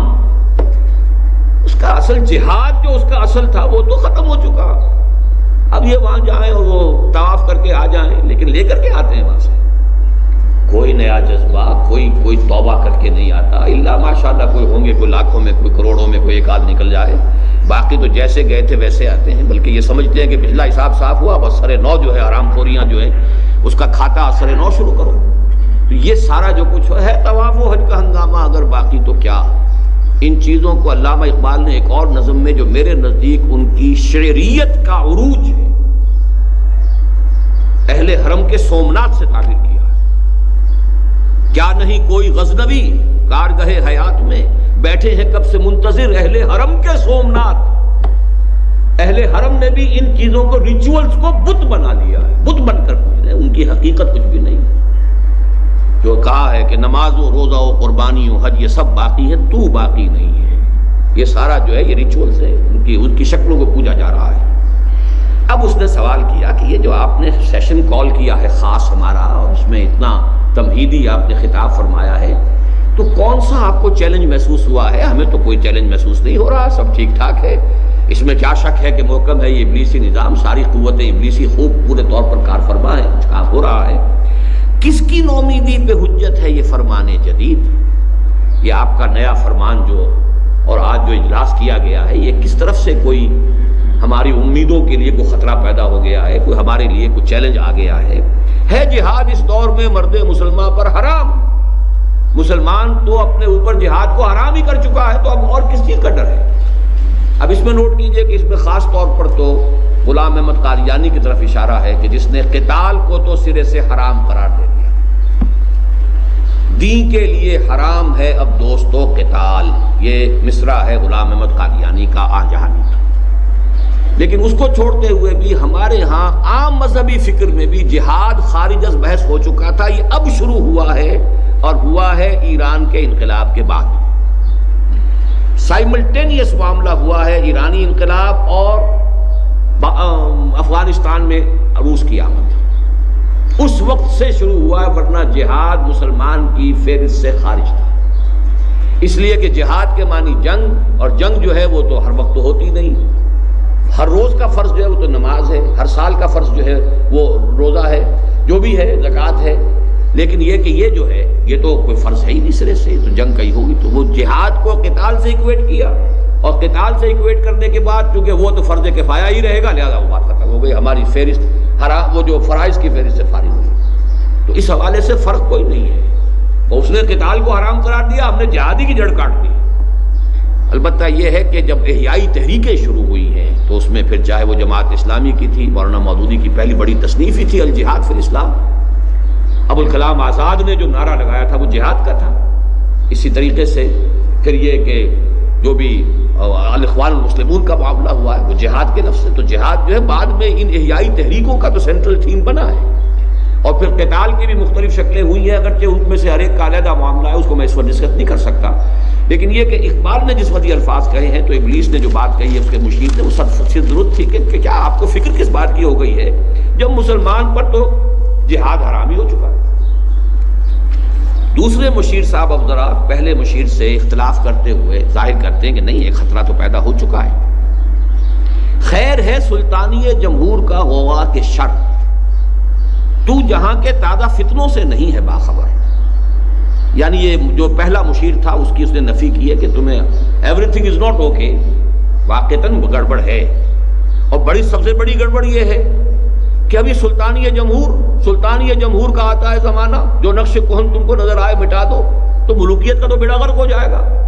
اور ہم نے جو بھی اپنی بساط بچھائی تھی اس میں نمبر 1 پر ملوکیت ہے. تو جمہوریت آئے گی، جمہوریت جو حاکمیت عوام آ جائے گی، ہے سلطانی جمہور یعنی پاپولر سوورنٹی، تو اس سے ملوکیت کا تو جو ہے بیڑا غرق ہو جائے گا. تو ہماری بساط کا جو رکن اول تھا وہی ختم ہو جائے گا. تو اس حوالے سے واقعتاً قابل تشویش مسئلہ ہے اور ہمیں واقعتاً غور کرنا چاہیے. ہمیں پوری situation we have to take a fresh assessment and stock of the situation. پہلا مشیر کہتا ہے کہ نہیں، میں جانتا ہوں جمہوریت میں کوئی خطرہ نہیں ہوں. یعنی یہ کہ اس نے تو کہا تھا تو جہاں کے تازہ فتنوں سے نہیں ہے باخبر. اس نے کہا نہیں، میں ہوں باخبر ہوں، مگر میری جہاں بینی بتاتی ہے مجھے جو ملوکیت کا ایک پردہ ہو کیا اس سے خطر. یہ جمہوریت تو خود ملوکیت ہی کا ایک پردہ ہے، اس کی کوئی حقیقت ہی نہیں ہے. ہم نے خود شاہی کو پہنایا ہے جمہوری لباس، جب ذرا آدم ہوا ہے خود شناس و خود نگر. یہ تو ہم نے خود کیا ہے، تمہیں نہیں معلوم. یعنی دوسرا مشیر جو تھا اس کی جہالت کا یہ وہ کہہ رہا ہے کہ تجھے پتہ نہیں ہے، تو ہم نے خود کیا بھائی. ہم نے کہا اب انسان کے اندر خود شناسی آ گئی ہے، خود نگری آ گئی ہے، اپنی عزت نفس کا احساس پیدا ہو گیا ہے. اور یہ سارا احساس دیا ہوا ہے محمد الرسول اللہ صلی اللہ علیہ وسلم کا. تمام انسان برابر ہے، ہر انسان پیدائشی طور پر زندہ ہے. حضرت عمر نے فرمایا تھا کہ ہر انسان کو اس کی ماں نے زندہ جنا ہے، وہ آزاد جنا ہے، وہ کوئی محکوم پیدا نہیں ہوتا. تو یہ تو جو تصور تھا محمد نے دیا تھا صلی اللہ علیہ وسلم. لیکن یہ کہ اس نے کہا کہ ہم نے صرف یہ کیا ہے کہ سوورنٹی جو ہے وہ اس کے اندر تقسیم کر دی، باقی ملوکیت تو جو کی تو ہے وہ اگلے شعر میں آ رہا ہے. کاروبار شہریاری کی حقیقت اور ہے، یہ وجود میر و سلطہ پر نہیں ہے منحصر. کولونیلزم ہو، کنگڈم ہو، امپیریلزم ہو، ضروری نہیں ہے کہ کوئی بادشاہ ہی بیٹھا ہو تو وہ امپیریلزم ہے. ایک نیشنل امپیریلزم ہو سکتا ہے، ایک قوم دوسری قوم کے اوپر جا کر حکومت کرتی ہے، امپیریلزم ہو جائے گا. تو کاروبار شہریاری کی حقیقت اور ہے، یہ وجود میر و سلطہ پر نہیں ہے منحصر. مجلس ملت ہو یا پرویز کا دربار ہو، ہے وہ سلطان غیر کی کھیتی پہ ہو جس کی نظر. سیدھی سیدھی بات. یا تو بادشاہ پرویز اس کا دربار ہے یا پارلیمنٹ ہے برٹش. سوال تو یہ ہے کہ غیر کی کھیتی کو اجاڑنے اور اس کے ایکسپلائٹ کرنے اور اس سے حاصل کرنے کا اگر یہ ہے نظر تو بس وہی سلطانی ہے، وہی شہنشاہیت ہے، وہی ملوکیت ہے، وہی کولونیلزم ہے. ہے وہ سلطان غیر کی کھیتی پہ ہو جس کی نظر. تو نے کیا دیکھا نہیں مغرب کا جمہوری نظام، چہرہ روشن اندروں چنگیز سے تاریک تر. اب یہ چنگیز جو ہے یہ ہماری پورے ادب کے اندر، مشرقی ادب میں یہ ایک ٹیرر کا اور ظلم کا اور تشدد کا اور جو بھی وحشت کا ہے اس کے لیے ایک بہت بڑا سمبل ہے. یہ ہلاکو کا دادا تھا چنگیز خان اعظم. 1155 میں عیسوی میں اس کی ولادت ہوئی ہے. 1203 میں اس کو خان اعظم منگولوں نے تسلیم کر لیا ہے. پھر اس کے بعد جو تباہی اس نے مچائی ہے، پورا ترکستان مسلم علاقہ جو تھا اس کو برباد کیا، ایران کو برباد کیا. اس کام کو پھر آگے جا کر اس کے پوتے نے جو ہے بغداد کی تباہی تک پہنچایا ہے 1258 میں۔ تو یہ جو کہا ہے جلال پادشاہی ہو کہ جمہوری تماشا ہو، جدا ہو دی سیاست سے تو رہ جاتی ہے چنگے جی، کیا فرق پڑتا ہے جمہوری تماشا ہے یا جلال پادشاہی ہے؟ ہیومن ساورنٹی جہاں آ گئی وہ ملوکیت ہے۔ ہیومن ساورنٹی ایک پرسن کی ہو چاہے وہ ایک قوم کی ہو، وہ ملوکیت ہے، لہذا کوئی گھبرانے کی بات نہیں ہے۔ یہ تو ہم نے خود شاہی کو پہنایا ہے جمہوری لباس، جب ذرا آدم ہوا ہے خود شناس و خود نگر۔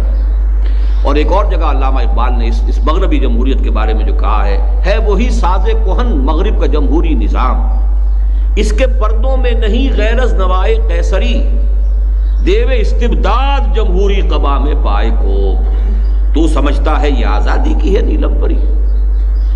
اب تیسرا مشیر کہتا ہے روح سلطانی اگر روح سلطانی رہے باقی تو پھر کیا اضطراب، یعنی اگر یہ سوورنٹی کا کانسیپٹ، انسانی سوورنٹی اور غیر کی کھیتی کو استعمال کرنا، اس پر قبضہ کرنا، اگر یہ روح برقرار ہے تو کوئی حرج نہیں، پھر تو ٹھیک ہے، پھر تو وہی ملوکیت چل رہی ہے مگر کیا اس یہودی کی شرارت کا جواب؟ یہودی سے مراد یہاں پر کارل مارکس، یہودی تھا اور جرمن تھا، 1818 میں پیدا ہوا ہے، 1883 میں مرا ہے۔ کارل مارکس یہودی تھا اور جرمن تھا، 1818 میں پیدا ہوا ہے، 1883 میں مرا ہے۔ جرمنی سے اس کو نکال دیا گیا اس کے باغیانہ خیالات کی وجہ سے، تو فرانس میں مقیم رہا، فرانس سے نکال دیا گیا تو انگلستان میں رہا، وہیں اس کی موت واقع ہوئی ہے۔ ڈاس کیپیٹال ایک بڑی کتاب لکھی ہے، وہ گویا کہ سرمایہ داری کو اس نے ٹارگٹ بنایا ہے۔ تو روح سلطانی رہے باقی تو پھر کیا اضطراب ہے، مگر کیا اس یہودی کی شرارت کا جواب، وہ کلیم بے تجلی، وہ مسیح بے صلیب۔ اب دیکھیے یہ وہی انداز ہے، نیست پیغمبر ولیکن در بغل دارت کتاب ڈاس کیپیٹال۔ یہ میری آج شام کی تقریر کا مین موضوع ہے، جو انجمن کا سالانہ اجلاس آج ہونے والا ہے، کہ دو چیزوں سے انقلاب برپا ہوا، دنیا کا عظیم ترین انقلاب، ایک کتاب قرآن، ایک اس کے معلم محمد صلی اللہ علیہ وسلم، یتلو علیہم آیاتہ ویزکیہم ویعلمہم الکتاب والحکمہ۔ یہاں اس کو ذہن میں رکھیے، پیغمبر تو وہ نہیں ہے یہودی، کتاب تو ہے اس کے پاس، اور کتاب یقیناً بہت گہری فلسفے کی کتاب، بڑی مدلل کتاب، بڑے بڑوں کو چکرا دینے والی کتاب، پوری تاریخ کی ایک نئی تعبیر کرنے والی کتاب، اس میں کوئی شک نہیں۔ وہ کلیم بے تجلی، وہ مسیح بے صلیب، کلیم حضرت موسیٰ علیہ السلام، مسیح حضرت عیسیٰ علیہ السلام، مطلب یہ کہ اس لیول پر لے کے جا رہا ہے کہ جہاں تک اس کا معاملہ ہے تاثیر کا، وہ تو اس حد تک جا رہا ہے، نیست پیغمبر ولیکن در بغل دارت کتاب۔ کیا بتاؤں کیا ہے کافر کی نگاہ پردہ سوز، مشرق و مغرب کی قوموں کے لیے روز حساب، اس سے بڑھ کر اور کیا ہوگا طبیعت کا فساد، توڑ دی بندوں نے آقاؤں کے خیموں کی تناب، مزدوروں نے اور تلپٹ کر کے رکھ دیا۔ زار روس کو 1917 میں جلا وطن کیا، پہلے اسی روسی ترکستانی علاقہ جو ہمارا ہے، اور پھر اس کو وہاں پہ گولی مار دی گئی۔ شہنشاہیت کا تو خاتمہ ہو گیا، تو ہماری تو بساط الٹ رہی ہے۔ پھر یہ کہ اس میں چونکہ یہ معاملہ بھی تھا کہ جو ابتدائی اس کا جو فرور تھا وہ امپیریلسٹ نہیں تھا، اس میں یہی تھا کہ دنیا کی ہر قوم کو آزادی ہونی چاہیے، دنیا کی ہر قوم کو اپنے وسائل کو استعمال کرنا چاہیے۔ تو یہ تو ہماری ساری بساط جو ہے الٹ دے گا۔ جمہوریت سے تو ہمیں اندیشہ نہیں، مغربی جمہوریت تو ٹھیک ہے، وہ تو ہم نے خود ہی اس کو بپتسمہ دیا ہے، خود ہی ہم نے اس کو جو ہے پردہ اس کے اوپر ڈالا ہے، لیکن یہ کہ یہ واقعتاً ایک چیز ہے کہ جو خطرناک ہے۔ چوتھا مشیر کہتا ہے توڑ اس کا رومت الکبریٰ کے ایوانوں میں دیکھ۔ رومت الکبریٰ روم، اب یہ روم جو ہے ایک زمانے میں قبل مسیح کی جتنی سلطنتیں دنیا میں قائم ہوئی ہیں، یعنی آج سے 2000 سال پہلے کی عظیم ترین مملکت روم کی تھی، یارک سے لے کے بغداد تک، یارک برطانیہ، بغداد، اور تبریز سے لے کر موراکو تک، 3 بر اعظموں پر محیط، پورا شمالی افریقہ، پورا یورپ اور مغربی ایشیا کا بھی ایک بڑا جنگ، اتنی عظیم سلطنت تھی۔ اور یہ جو رومت الکبریٰ ہے، اس میں جو فاشسٹ تحریک اٹھ چکی تھی اور مسولینی ابھرا تھا بڑی شدت کے ساتھ، قوت کے ساتھ، اور وہ اب تازہ کرنا چاہ رہا تھا وہی سیزر۔ آل سیزر کو دکھایا ہم نے پھر سیزر کا خواب۔ سیزر ہی لفظ اصل میں عربی میں قیصر بنا ہے۔ سیزر سی سے لکھا جاتا ہے تو وہ کاف بن گیا قیصر ہے۔ تو یہ سیزر جو بہت بڑی ایک یوں سمجھیے کہ ایک ہستی تھی، رومن امپائر کی، ہم نے ان کی نسل کو پھر خواب دکھا دیا کہ دوبارہ ایک عظیم مملکت قائم کرو، پھر کنگڈم قائم کرو۔ مسولینی کو تو ہم نے تو توڑ تو پیدا کر دیا، اگر ادھر سے اشتراکی انقلاب آ رہا ہے تو ادھر سے فاشسٹ تحریک بھی اٹھ رہی ہے کہ نہیں؟ تو گویا کہ ہم نے ملوکیت کو دوبارہ زندہ کرنے کا پورا بندوبست کر دیا ہے، اور اس اشتراکیت کا گلا گھونٹنے کا بندوبست عین اس کے اپنے یورپ کی سرزمین میں کر دیا ہے۔ توڑ اس کا رومت الکبریٰ کے ایوانوں میں دیکھ، آل سیزر کو دکھایا ہم نے پھر سیزر کا خواب۔ کون بحر روم کی موجوں سے ہے لپٹا ہوا، گاہ بالغ چوں صنوبر گاہ نالت چوں رباب۔ اب یہ مسولینی کی شخصیت کی طرف ہے کہ ایک طرف تو یہ کہ بہت وہ جوش دلاتا تھا پوری قوم کو، اور ایک بڑی عسکریت پیدا کر دیتا تھا، جیسے کہ صنوبر کا درخت ہوتا ہے بہت اونچا، اور کبھی جو ہے اس کے اندر ایک سوز و ساز کی سی کیفیت ہوتی تھی۔ اس طریقے سے سوز و ساز کے ذریعے سے وہ اپنی قوم کو ابھار کر اس مقام تک لے آیا، لیبیا فتح کیا، اس کے بعد جو ہے حبشہ پر حملہ کیا ہے۔ یہ سارا جو ہے اس کی طرف سے سیلاب آ رہا تھا۔ لیکن یہاں ایک بات اور نوٹ کر لیجئے کہ احادیث نبویہ سے بھی معلوم ہوتا ہے کہ روم دوبارہ ریزریکٹ ہو جائے گا۔ الملحمۃ العظمیٰ جب لڑی جائے گی، تیسری عالمگیر جنگ جو تاریخ انسانی کی عظیم ترین جنگ ہوگی، جس کو کہ ببلیکل جو ٹرمینالوجی ہے بائبل کی، اس میں کہا جاتا ہے آرمگڈون، اور حدیث میں کہا گیا الملحمۃ العظمیٰ۔ اب یہ ساری چیزیں میری کتاب میں موجود ہیں، سابقہ اور موجودہ مسلمان امتوں کا ماضی، حال اور مستقبل، اس میں بھی لفظ روم آتا ہے۔ اور یہ ایک کتاب میں نے حال ہی میں پڑھی ہے، ایک پادری کی، امریکن، غالباً ہال لنڈسے اس کا نام ہے، دی لیٹ گریٹ پلانٹ ارتھ کے نام سے کتاب لکھی ہے۔ اس نے بائبل کی اور کتاب قدیم اور عہد نامہ جدید ان سب کے حوالوں سے ثابت کیا ہے کہ یورپ کی یہ کانفیڈریسی دوبارہ بن جائے گی، اور یہ گویا کہ ایک نیا رومن امپائر کی شکل میں دوبارہ دنیا کے سامنے آئے گی، اور اسلام کے ساتھ ان کا ایک بہت بڑا تصادم ہوگا۔ احادیث میں آتا ہے 80 علم ہوں گے، ہر علم کے نیچے 12,000 سپاہی ہوں گے، اور یہ تمام جو ہے عیسائی قوتیں روم کے نام کے تحت جمع ہوئے۔ بہرحال یہ میں نے صرف اس لیے کہا کہ آپ یہ بھی نوٹ کر لیں کہ علامہ اقبال نے بھی جو لفظ استعمال کیا رومت الکبریٰ، گریٹ روم، اینشنٹ روم، اس کی جو عظمت جو ہے۔ تیسرا مشیر کہتا ہے میں تو اس کی عاقبت بینی کا کچھ قائل نہیں، جس نے افرنگی سیاست کو کیا یوں بے حجاب۔ اس کا اصل میں اشارہ یہ ہے کہ جب مسولینی آگے بڑھا ہے، اور اس کے بعد پھر نازی جو ہے نازیزم بھی آگے بڑھا، لیکن اس وقت تک علامہ اقبال کی زندگی تک ابھی وہ پورے عروج پر نہیں آیا تھا۔ اس وقت تک کی صورت یہی ہے کہ مسولینی جو ہے اس علاقے کے اندر فاشزم کا اور ڈکٹیٹرشپ کا اور اس کا بہت بڑا جو ہے وہ امپیریلزم کا نمائندہ بن کر آیا ہے، اور اس سے خطرہ محسوس ہو گیا تھا خود مغربی قوتوں کو، انہوں نے تنقید کرنی شروع کر دی تھی۔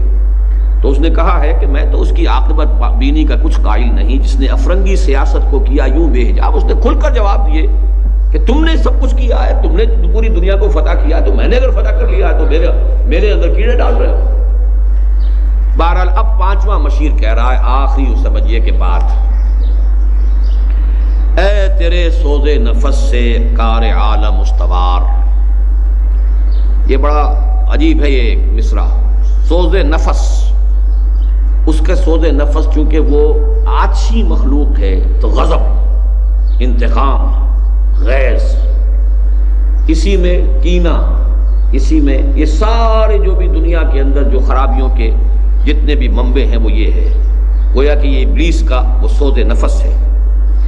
اے تیرے سوز نفس سے کار عالم استوار، یہ سارا ہنگامہ ہے تو اسی سے، تو نے جب چاہا کیا ہر پردگی کو آشکار، جو بھی راز کی بات ہوتی تھی تو اسے سامنے لاتا رہا ہے۔ آب و گل تیری حرارت سے جہان سوز و ساز، یہ آب و گل کی جو دنیا ہے، مٹی کی اور پانی کی، اسی سے یہ سارا معاملہ بنا ہے دنیا، اور اس کا یہ ساری آباد کاری ہے، اور جو چاہے وہ پلانٹ کنگڈم ہے، اینیمل کنگڈم ہے، اور یا پھر ٹاپ پر انسان ہے۔ اب لہے جنت تیری تعلیم سے دانائے کار۔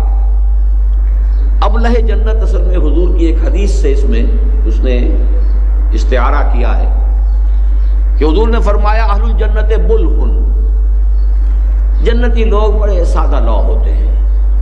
واقعہ یہ ہے کہ میں نے بھی کئی حضرات کو اپنی تجربہ دیکھا ہے کہ بہت سے لوگ ہوتے ہیں ایسے انتہائی سیدھے اور سادہ، کوئی مکر، کوئی فریب، کوئی چھل، کوئی پیچ، کوئی غصہ، کوئی انتقام ہے نہیں۔ مطلب یہ کہ بعض لوگوں کو میں جانتا ہوں، اسے دیکھ رہا ہوں، اپنی ان کی شکلیں میرے سامنے، معلوم ہوتا ہے کہ نفس نام کی کچھ ہے ہی نہیں، تو ان کو کہا جاتا ہے ابلہ جنت، یعنی وہ کہ جن کے اندر سادگی اس انتہا کی ہے کہ وہ تو گویا کہ جنت ہی کے ہے ویسے۔ تو ابلہ جنت تیری تعلیم سے دانائے کار۔ لیکن یہ کہ بہت سے ایسے لوگوں کے اندر جو ہے ابلیس اپنی ابلیسیت کی روح بھی پھونک دے، تو ظاہر بات ہے کہ پھر وہ بہت بڑے فنکار بن سکتے ہیں۔ تجھ سے بڑھ کر فطرت آدم کا وہ محرم نہیں، سادہ دل بندوں میں جو مشہور ہے پروردگار۔ فطرت آدم، اب یہاں لفظ نوٹ کیجئے کہ فطرت کا لفظ جو ہے وہ ابلیس کا مشیر کہہ رہا ہے، ہمیں کہنا چاہیے سرشت۔ آدم کا جو اڈ اور لیبیڈو ہے وہ ہے آماج گاہ ہے کہ جو ابلیس کی ہے، جس کے اندر یہ پھونکے مارتا ہے آ کر اور مشتعل کرتا ہے۔ فطرت جو ہے وہ انسان کی اعلیٰ شے ہے، لیکن یہ کہ جو اڈ اور لیبیڈو کہ جو پھر اس نے فرائڈ نے جو ڈسکس کیا ہے، کام تھا جن کا فقط تقدیس و تسبیح و طواف، تیری غیرت سے ابد تک سرنگون و شرمسار، گرچہ ہیں تیرے مرید افرنگ کے ساحر تمام، اب مجھے ان کی فراست پر نہیں ہے اعتبار۔ وہ یہودی فتنہ گر، وہ روح مصدق کا بروز، ہر قبا ہونے کو ہے اس کے جنوں سے تار تار۔ اب اس پس منظر میں دیکھیے کہ 1917 کا انقلاب جو روس کا شروع ہوا تھا، 1937 تک وہ اپنے کلائمیکس کو پہنچ گیا۔ معلوم ہوتا تھا کہ دنیا اب اس سیلاب کو روک نہیں سکتی۔ یہ تو اب ریسنٹلی معاملہ تھا کہ پوری امریکن پالیسی جو ہے وہ کنٹینمنٹ اور رشیا پر چل رہی تھی، اور وہ تسخیر خلا کے اندر بھی اتنا آگے جا چکا تھا کہ کب کبھی تاری تھی امریکہ کے اوپر کہ وہ تو ہم سے بہت آگے نکل گیا ہے۔ پھر یہ کہ وہ تو بیٹھا ہوا ایشیا کے اندر، اگر اس کے ٹینک جو ہیں وہ چند گھنٹوں کے اندر ایران اور یہ اور افغانستان میں پہنچ جائیں گے، اور ہمیں تو لگیں گے کئی دن اپنی فوجیں وہاں پہنچانے میں۔ تو واقعہ یہ کہ یہ تو اب کی بات میں کر رہا ہوں، تو آپ سن 36 میں جائیے، جب سن 36 کی یہ نظم ہے، تو وہ جو جس قدر ایک آفل جس کو کہا جاتا ہے، نہایت خوفناک اور نہایت روب کہ ایک تحریک، ایک عظیم تحریک جو ہے، بڑے بڑے تخت اٹھا کر پھینک دیے گئے۔ تو اب وہ جو ہے ابلیس کا یہ 5واں مشیر جو ہے اس کی طرف اشارہ کر رہا ہے، گرچہ ہے تیرے مرید افرنگ کے ساحر تمام، اب مجھے ان کی فراست پر نہیں ہے اعتبار۔ وہ یہودی فتنہ گر، وہ روح مصدق کا بروز، ہر قبا ہونے کو ہے اس کے جنوں سے تار تار۔ حکیم مصدق جو ہے یہ ایران میں پیدا ہوئے تھے 5ویں صدی عیسوی میں، یعنی حضور صلی اللہ علیہ وسلم سے لگ بھگ 100-150 برس قبل۔ اور یہ ان کا فلسفہ ہے یہ کہ خدا یعنی یزداں، وہ تو دنیا میں خیر ہی چاہتا ہے، بھلائی ہی چاہتا ہے، نیکی ہی چاہتا ہے، وہ نیکی کا خدا ہے۔ لیکن ایک اور ہے قوت، بدی کی قوت ہے، اور وہ ہے اہرمن۔ اور اس اہرمن کا جو سب سے بڑا ہتھیار ہے وہ لوگوں میں حسد اور کینہ اور بغض، یہ بیماریاں ہیں کہ جو اس نے پیدا کی ہیں، اور اس کی وجہ سے دنیا میں فساد ہے، گندگی ہے، سارا جو بھی کچھ ہے برائی ہے وہ وہاں سے ہے۔ اور اس حسد اور کینے کا اور سارا جو ہے سبب کیا ہے؟ 3 چیزوں میں عدم مساوات، زر، زن، زمین۔ اس میں اگر اونچ نیچ ہوتی ہے تو فساد ہوتا ہے، پھر کینہ ہوتا ہے، پھر حسد ہوتا ہے، پھر بغض ہوتا ہے، پھر مقابلے ہوتے ہیں، پھر جنگیں ہوتی ہیں۔ تو اس کا فلسفہ یہ تھا کہ مصداقیت جس کو کہتے ہیں کہ یہ 3 چیزوں میں تمام انسانوں کو مساوی کر دیا جائے، زر، زن، زمین، 3 چیزوں میں مساوی۔ اگر ہر ایک مرد کے لیے 2 شادیاں ہو سکتی تو سب کے لیے 2 شادیاں ہو گئی، اگر ایک ہی ہے تو پھر ایک ہی ہو۔ اسی طرح زمین ہے، اسی طرح دولت ہے۔ تو اس کو پھر کہا جاتا ہے کہ یہ جو گویا کہ اشتراکیت جو ایک خواب آیا بعد میں، یوں سمجھیے کہ 1500 برس بعد اس کا ایک حیولہ، اس کا ایک بلیو پرنٹ جو ہے وہ اس وقت مصدق کے فلسفے میں تھا. تو بروز کہتے ہیں کسی کا ظہور ہو جانا، گویا کہ وہی روح مصدق جو ہے دوبارہ مارکس کی شکل میں دنیا میں ظاہر ہو گئی ہے کہ جس نے معاشی مساوات کا نعرہ لگایا ہے. 528 عیسوی میں اسے نوشیرواں شہنشاہ ایران نے قتل کر دیا تھا، اور پھر 531 میں اس مصدق کے جتنے بھی ماننے والے تھے ایران میں ان سب کو قتل کر دیا گیا. وہ یہودی فتنہ گر، وہ روح مصدق کا بروز ہر قبا ہونے کو ہے، اس کے جنوں سے تار تار زاغ دشتی ہو رہا ہے ہم سرے شاہین و چرغ. یہ مزدور اور یہ کسان اور یہ جاگیرداروں کے اور یہ گویا کہ کوا جو ہے شاہین کے برابر ہو رہا ہے. یہ تو تلپٹ ہو جائے گی ہماری ساری بساط. ہم نے جو کچھ بھی اپنا مکر کا جال پھیلایا تھا ختم ہو کر رہ جائے گا. کہاں غلامی، کہاں محکومی، سب ختم ہوئی بات. زاغ دشتی ہو رہا ہے ہم سرے شاہین و چرغ. کتنی سرعت سے بدلتا ہے مزاج روزگار. چھا گئی آشفتہ ہو کر وسعت افلاک پر، جس کو نادانی سے ہم سمجھے تھے ایک مشت غبار. ہم سمجھے تھے کہ یہ صرف ایک جو ہے مٹی کی، کہ ایک مٹھی بھر مٹی ہے، یہ تو پوری دنیا کے اوپر چھا گئی. فتنہ فردا کی ہیبت کا یہ عالم ہے کہ آج کانپتے ہیں کوہسارو مرغزارو جوئے بار. لرزہ طاری ہے، جیسے کسی وقت حضرت عمر فاروق رضی اللہ تعالیٰ عنہ کے عہد خلافت میں لرزہ طاری تھا کیسر و کسریٰ کے ایوانوں میں، ایسے کمیونزم نے لرزہ طاری کر دیا. مغربی امپیریلزم کے لیے لرزہ، کیپٹلزم کے لیے لرزہ. بھی پیغام ایسا تھا، اتنا انقلابی تھا کہ اس میں اسے اس ابلیس کے 5ویں مشیر کو محسوس ہو رہا ہے کہ ہماری تو سارا جو بھی مکر کا جو بھی جال ہم نے بچھا رکھا ہے اور ساری ہماری بساط تلپٹ ہو کر رہ جائے گی. میرے آقا وہ جہاں زیر و زبر ہونے کو ہے، جس جہاں کا ہے فقط تیری سیادت پر مدار. اب جو خون ذرا گرم ہوا ابلیس صاحب کا، تو اب ابلیس صاحب کا آخری یہ پریزیڈنشل ایڈریس ہے کہ یہ ہے میرے دستے تصرف میں جہان رنگ و بو. وہی لافظنی جو انوگرل ایڈریس کے شروع میں کے آخر میں تھی، اب یہ جو آخری کنکلوڈنگ لیکچر ہے، کنکلوڈنگ ایڈریس ہے، اس کے شروع میں ہے میرے دستے تصرف میں جہان رنگ و بو. کیا زمین، کیا محرمہ، کیا آسمان توبتو، دیکھ لیں گے اپنی آنکھوں سے تماشا غرب و شرق. میں نے جب گرما دیا اقوام یورپ کا لہو. نوٹ کیجئے 38 میں اقبال کا انتقال ہوا ہے، اور اس کی کتنے بعد، 3 سال بعد دوسری عالمگیر جنگ چھڑ گئی. دیکھ لیں گے اپنی آنکھوں سے تماشا غرب و شرق، میں نے جب گرما دیا اقوام یورپ کا لہو. کیا امامان سیاست، کیا کلیسا کے شیوخ، سب کو دیوانہ بنا سکتی ہے میری ایک ہو. یہ سارے بڑے بڑے، یہاں تو مجھے پھر ذکر کر دوں آپ سے کہ ایک کتاب جو کینیڈا میں چھپی ہے، pawns in the game, William Guy Carr کی، جس کا فلسفہ یہ ہے کہ ایک ابلیسی قوت ہے، شیطانی قوت ہے، لوسیفر. اس لوسیفر کے جو انسانوں کے اندر ایجنٹ ہیں وہ ہے زائنسٹ، جو انہوں نے پہلے آرڈر آف الومناٹی بنایا 1776 میں، پھر یہ تمام جو فری میسن اور یہ لاج اور فلاں لاج اورینٹ اور یہ اور وہ، اور پھر زائنزم جو ہے 1897 سے اس کی تحریک. تو یہ پورا نظام جو ہے، کیا امامان سیاست، کیا کلیسا کے شیوخ، سب کو دیوانہ بنا سکتی ہے میری ایک ہو. کارگاہ شیشہ جو نادا سمجھتا ہے اسے، توڑ کر دیکھے تو اس تہذیب کے جام و صبح. یہ میرا اتنا کمزور نہیں ہے، یہ تانا بانا جو میں نے بنا ہوا ہے. دست فطرت نے کیا ہے جن غریبانوں کو چاک، مستقی منطق کی سوزن سے نہیں ہوتے رفو. یہ ہے وہ بہت اہم شعر کہ فطرت نے چونکہ مساوات نہیں رکھی ہے، اس کریشن میں کہیں مساوات نہیں ہے، بیلنس ہے، وزن، توازن، مساوات نہیں ہے. مساوات تو انسان کی ذہنی صلاحیتوں میں نہیں ہے، یک رنگی جو ہے ان کی شکلوں میں نہیں ہے، جینز مختلف ہیں، مرد اور عورت کا فرق ہے. تو یہ تو فرق ہے. کوئی قوی جسہ لے کر آتا ہے، کوئی پیدائشی طور پر بیچارہ کمزور ہوتا ہے، اس کے اندر زیادہ محنت اور مشقت کا مادہ نہیں ہوتا. تو دست فطرت نے کیا ہے جن غریبانوں کو چاک، مزدقی منطق کی سوزن سے نہیں ہوتے رفو. چاہے وہ حکیم مزدق تھا اور چاہے وہ اب حکیم جو ہے مارکس ہو، ان کی ان فلسفوں سے وہ جو فرق ہے، فرق و تفاوت ہے، وہ ختم ہونے والے نہیں ہیں. یہ فرق و تفاوت جو ہے، جیسے کہ قرآن مجید میں اختلاف کے بارے میں بھی کہا گیا ہے، وَلَا يَزَالُونَ مُخْتَلِفِينَ إِلَّا مَن رَحِمَ رَبُّكَ وَلِذَلِكَ خَلَقَهُ۔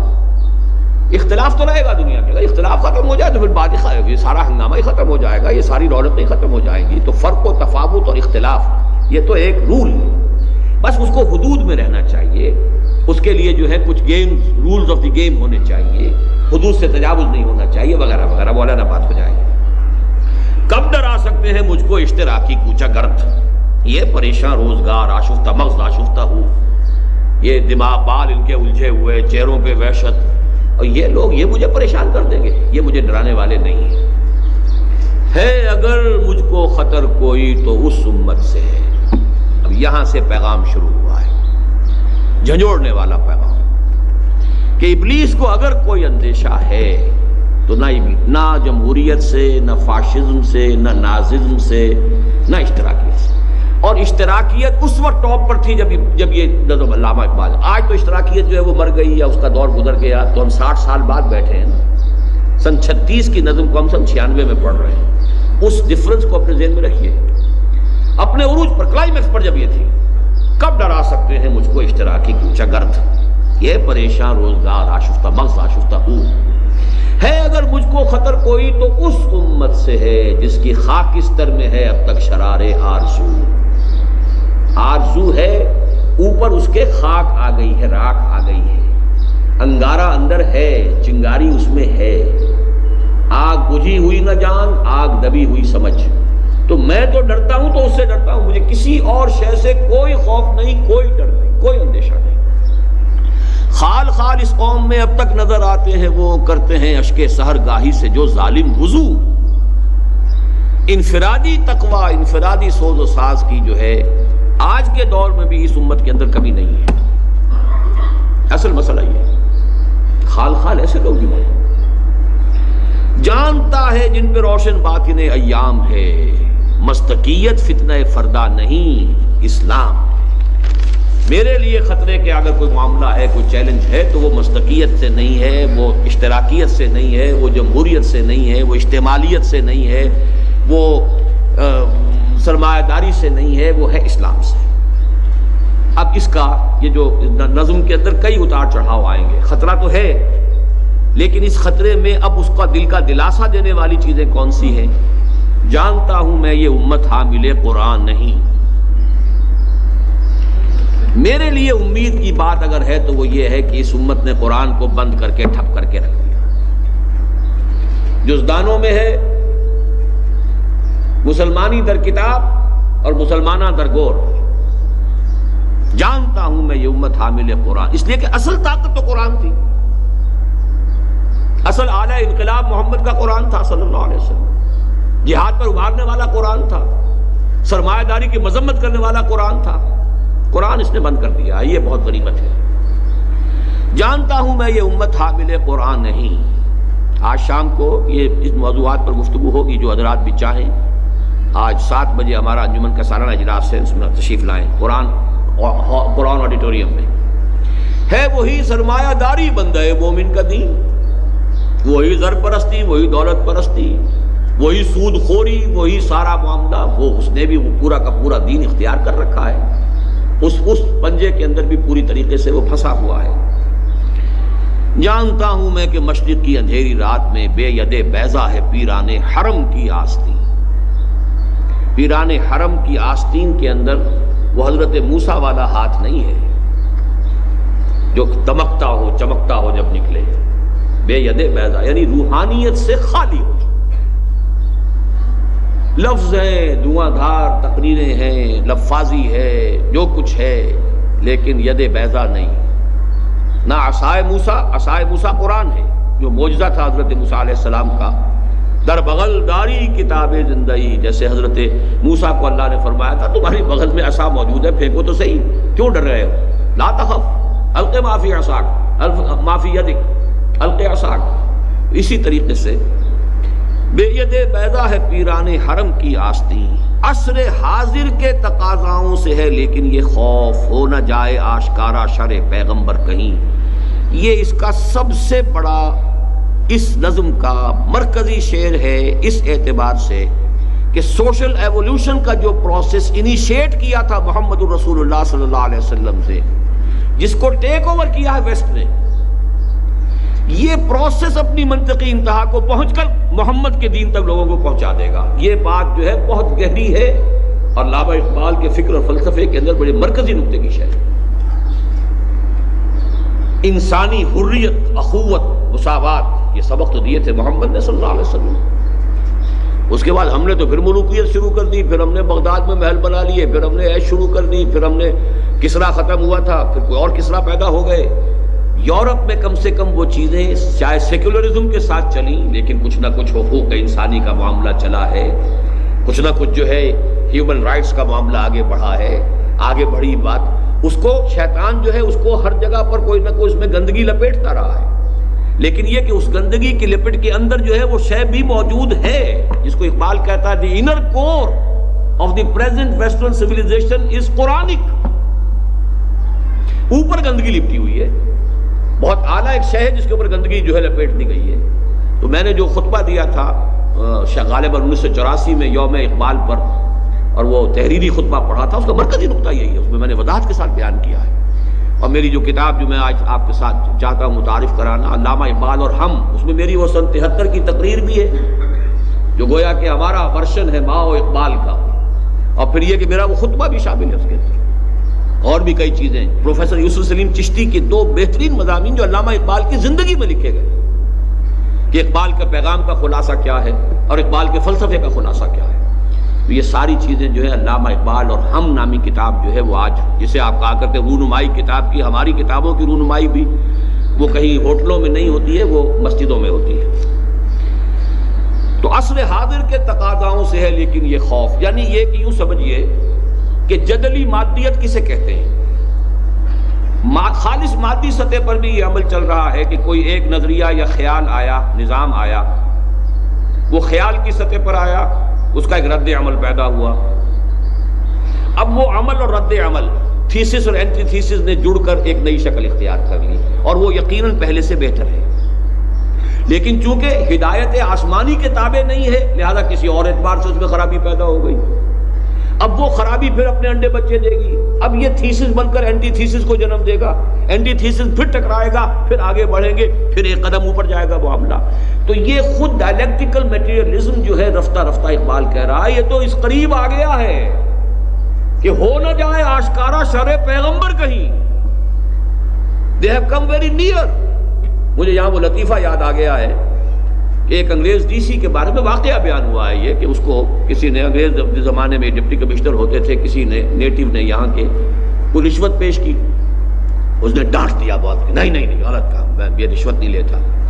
اس پیش کرنے والے نے کچھ اور رقم بڑھا دی، کچھ اور رقم بڑھا دی، کئی مرتبہ رقم بڑھتے بڑھتے اس جگہ آ گئی کہ اب اس نے کہا گیٹ آؤٹ، فوراً نکل جاؤ یہاں سے، اس لیے کہ اب تم میری قیمت کے قریب پہنچ گئے، اب ہو سکتا ہے کہ میں ٹیمپٹیشن کو اب نہ کر سکوں ریزسٹ، لہذا اب مت ٹھہرو، you have reach very near my price, so get out. اسی طریقے سے یہ دنیا وہاں پہنچ گئی ہے، تھریش ہولڈ پر پہنچی ہوئی ہے، اور یہی ہے اصل میں وہ سارا فکر و فلسفہ جو قیام پاکستان کے میں مضمر تھا۔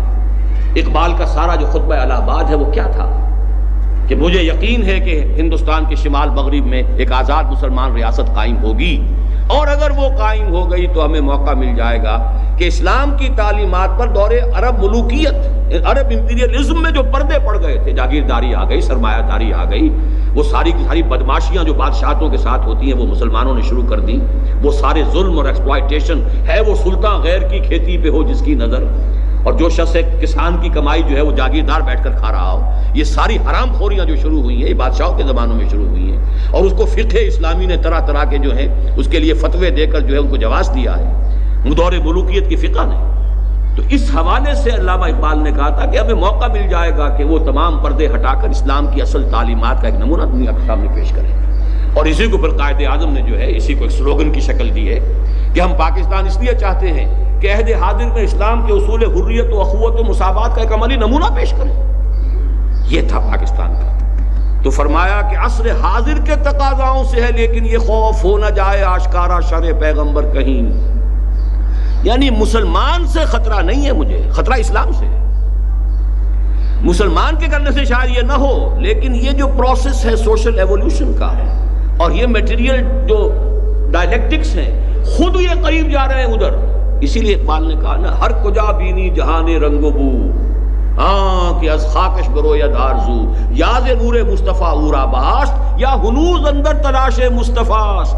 یہ جا رہا ہے پورا پروسیس کشاں کشاں، چاہے یا نہ چاہے یہ مصطفیٰ ہی کے راستے کی طرف جا رہا ہے۔ منزل تو آخری وہی ہے، منزل ما کبریاست۔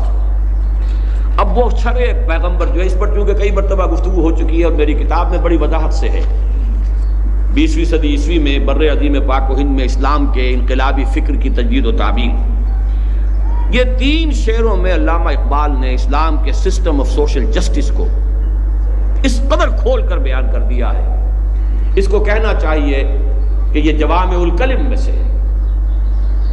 الحذر آئین پیغمبر سے 100 بار الحذر، حافظ ناموس زن مرد آزما مرد آفری۔ پورا سماجی نظام اسلام کا اس ایک مصرے میں ہے۔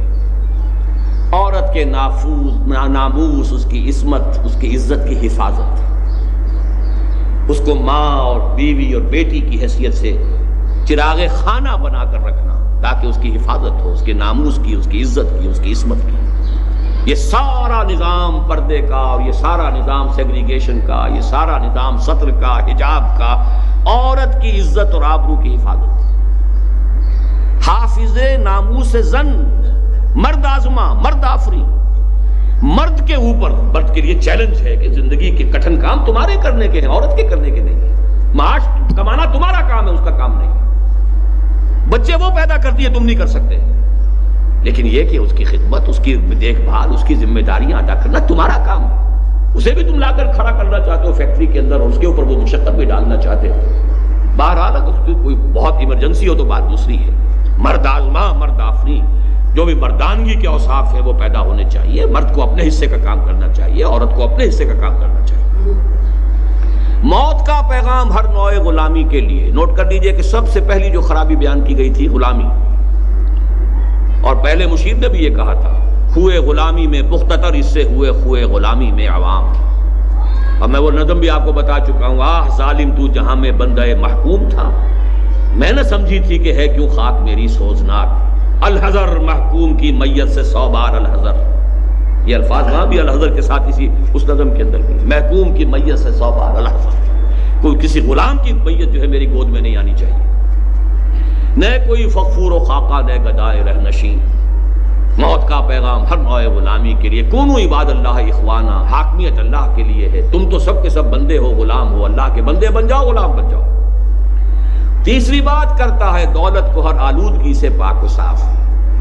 آلودگی سے پاک و صاف کیسے ہوگا؟ حرام سے نہ کمائی گئی، سود سے نہ کمائی گئی، زمینداری سے اور جاگیرداری سے نہ کمائی گئی، جوئے اور سٹے سے نہ کمائی گئی۔ دولت جو ہے یہ تو پھر آلودگی ہے، یہ تو ناپاک دولت ہے۔ پہلی بات تو یہ کہ جو آ رہا ہے وہ پاک ہو، کرتا ہے دولت کو ہر آلودگی سے پاک و صاف، اور منعموں کو مال و دولت کا بناتا ہے امین، کہ تمہارے پاس اس آلودگی سے پاک و صاف دولت بھی جو آئی ہے، اسے اپنے ملکیت نہ سمجھو، امانت سمجھو، کہ اللہ کی امانت ہے تمہارے پاس۔ اس میں سے جو تمہاری ضروریات ہیں وہ تمہارا حق ہے، اور جو زیادہ زائد ہے وہ دوسروں کا حق ہے۔ فی اموالہم حق للسائل والمحروم۔ اسی لیے یسألونک ماذا ينفقون قل العفو۔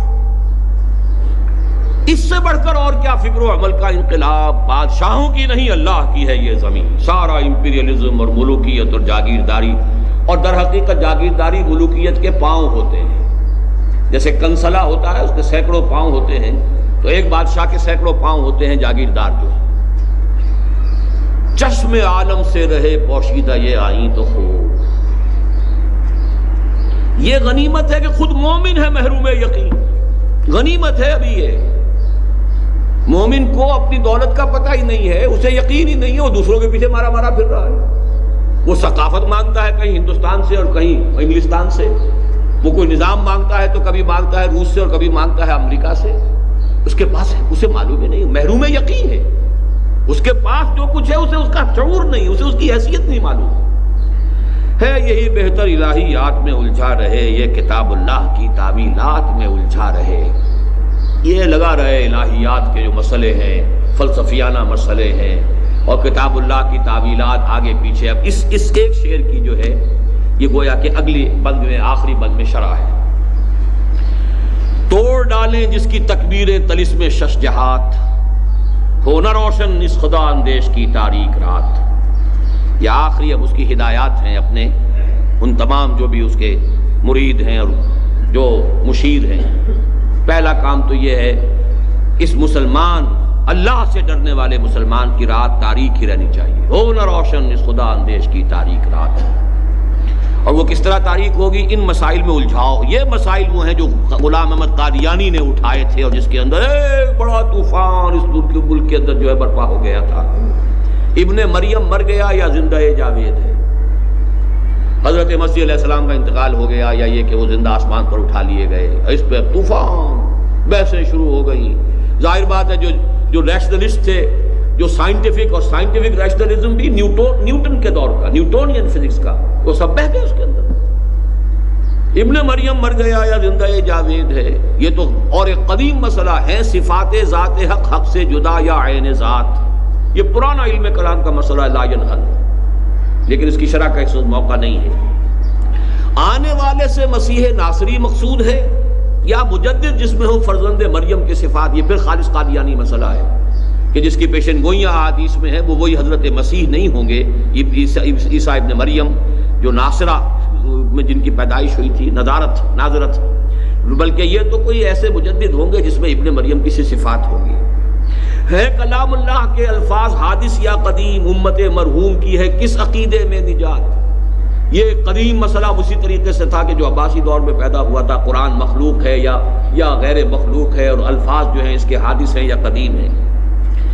کیا مسلمان کے لیے کافی نہیں اس دور میں یہ الہیات کے ترشے ہوئے لات و منات؟ لات و منات دیکھیے اب یہاں پر وہی یہی سارے مسائل اور وہی جو کچھ ہم نے کہ بنا لیا ہے اصل جن کو توجہات کا مرکز، یا ریچولز اور یا یہ الہیات کے یہ مسائل لات و منات۔ کیا نہیں کوئی غزنوی کارگاہ حیات میں بیٹھے ہیں کب سے منتظر اہل حرم کے سومنات؟ تم اسے بیگانہ رکھو عالم کردار سے، خیر اسی میں ہے قیامت تک رہے مومن غلام۔ غلامی کی جو بدترین شکل اس ملک پہ اس وقت آ رہی ہے، نوٹ کر لیجئے، وہ اقتصادی غلامی، مالیاتی غلامی۔ خوشحالی آئے گی، billions and billions of dollars آئیں گے، خوشحالی ظاہری، ہر شخص سود کے اندر جکڑا ہوا ہوگا، ہر شخص کولو کے بیل کے طریقے سے کام کرے گا۔ کولو کے بیل کو بھی کچھ نہ کچھ تو کھانے کو دینا ہی پڑتا ہے، وہ دیا جائے گا، لیکن سارا خون نچوڑ کر جو ہے وہ ورلڈ بینک اور IMF اور ان کے ذریعے سے یہودی لے جائے گا، چوز کر لے جائے گا۔ یہ نظام ہے کہ جس کے ہم گرفت میں پورے طور پر آ چکے، اور وہی ورلڈ بینک اور IMF کے گماشتے ہیں جو اصل میں اس وقت حکومت کر رہے ہیں۔ ہماری ساری ڈیٹیلڈ اب پالیسیز ان کی بن رہی ہیں۔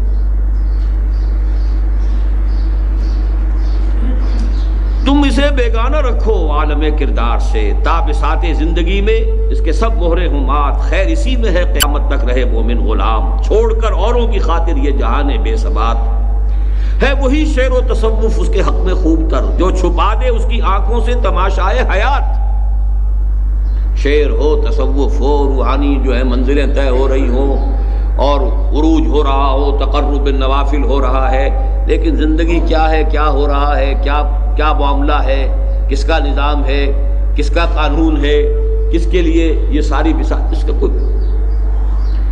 ہر نفس ڈرتا ہوں اس امت کی بیداری سے میں، ہے حقیقت جس کے دین کی احتساب کائنات۔ مست رکھو ذکر و فکر صبح گاہی میں اسے، پختہ تر کر دو مزاج خانقاہی میں اسے، اسی میں لگائے رکھو۔ باقی یہ کہ کہیں جہاد کی طرف، اقامت دین کی جد و جہد کی طرف، باطل کے ساتھ پنجہ آزمائی کی طرف، حق کا بول بالا کرنے کے لیے سربکف ہونے کی کوئی اس کے اندر کوئی امنگ، کوئی آرزو پیدا نہ ہو۔ ہے وہی تیرے زمانے کا امام برحق جو تجھے حاضر و موجود سے بیزار کرے۔ یہ جو علامہ اقبال کی جو کیفیت ان اشعار کے آخری بند میں آئی ہے، جو کرب ہے اس کے اندر، درد ہے، بظاہر تو بڑا انداز جو ہے شاعرانہ ہے، لیکن واقعہ یہ ہے کہ اس میں جو سوز ہے اور درد ہے، امت مسلمہ پر جو تنقید ہے، جو ان کے حالات و کوائف کے بارے میں انہیں اپنے اندر جو بھی رنج کی کیفیت محسوس ہو رہی ہے، اس کا کلائمیکس ہے علامہ اقبال کی نظم ذوق و شوق۔ کس سے کہوں کہ زہر ہے میرے لیے میں حیات، تازہ ہے میرے واردات، کہنا ہے بزم کائنات، کیا نہیں کوئی غزنوی کارگہ حیات میں، کب بیٹھے ہیں کب سے منتظر اہل حرم کے سومنات، اور قافلہ حجاز میں ایک حسین بھی نہیں، گرچہ ہیں تابدار ابھی گیسوئے غجلہ و فرات۔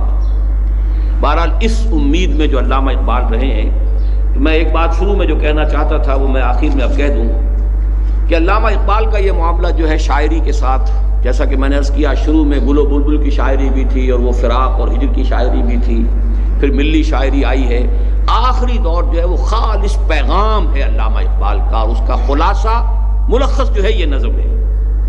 چنانچہ اسی دور میں انہوں نے یہ بھی کہا، مرا یارا غزل خان شبردن، مجھے تو لوگوں نے خام خواہ غزل خان سمجھ لیا ہے، نغمہ کو جاؤ من کو جا ساز سخن بہانہ ایست، سوئے قطار می کشم ناقہ بے زمام را، میں نے تو اس کو ذریعہ بنایا، کہاں شاعری، مجھے شاعری سے کوئی تعلق نہیں۔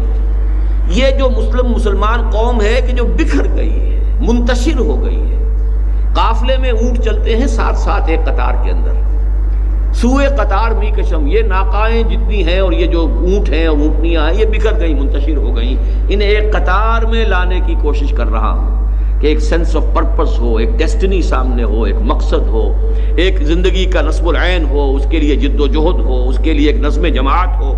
چنانچہ میں آپ سے آخری بات جو عرض کر رہا ہوں یہ ہے کہ علامہ اقبال نے، میں بلکہ تذکرہ کر دوں کہ ڈاکٹر برہان احمد فاروقی رحمہ اللہ، ابھی زیادہ دن نہیں ہوئے ان کے انتقال کو، انہوں نے اپنی زندگی کے آخری دور میں ایک بہت بڑا احسان کیا ہے ہم پر۔ انہوں نے کچھ خط و کتابت ریلیز کی ہے ایک کتاب کی شکل میں، جو 7 فرینڈز کالونی ملتان روڈ سے مل سکتی ہے، جو آل پاکستان ایجوکیشن کانگریس کا ایک مرکز ہے، اس سے ثابت ہوا ہے کہ بالکل انہی ایام میں جبکہ علامہ اقبال نے یہ نظم کہی ہے، وہ بیعت کے اصول پر ایک خالص دینی جماعت بنانے کی تیاری کر رہے تھے۔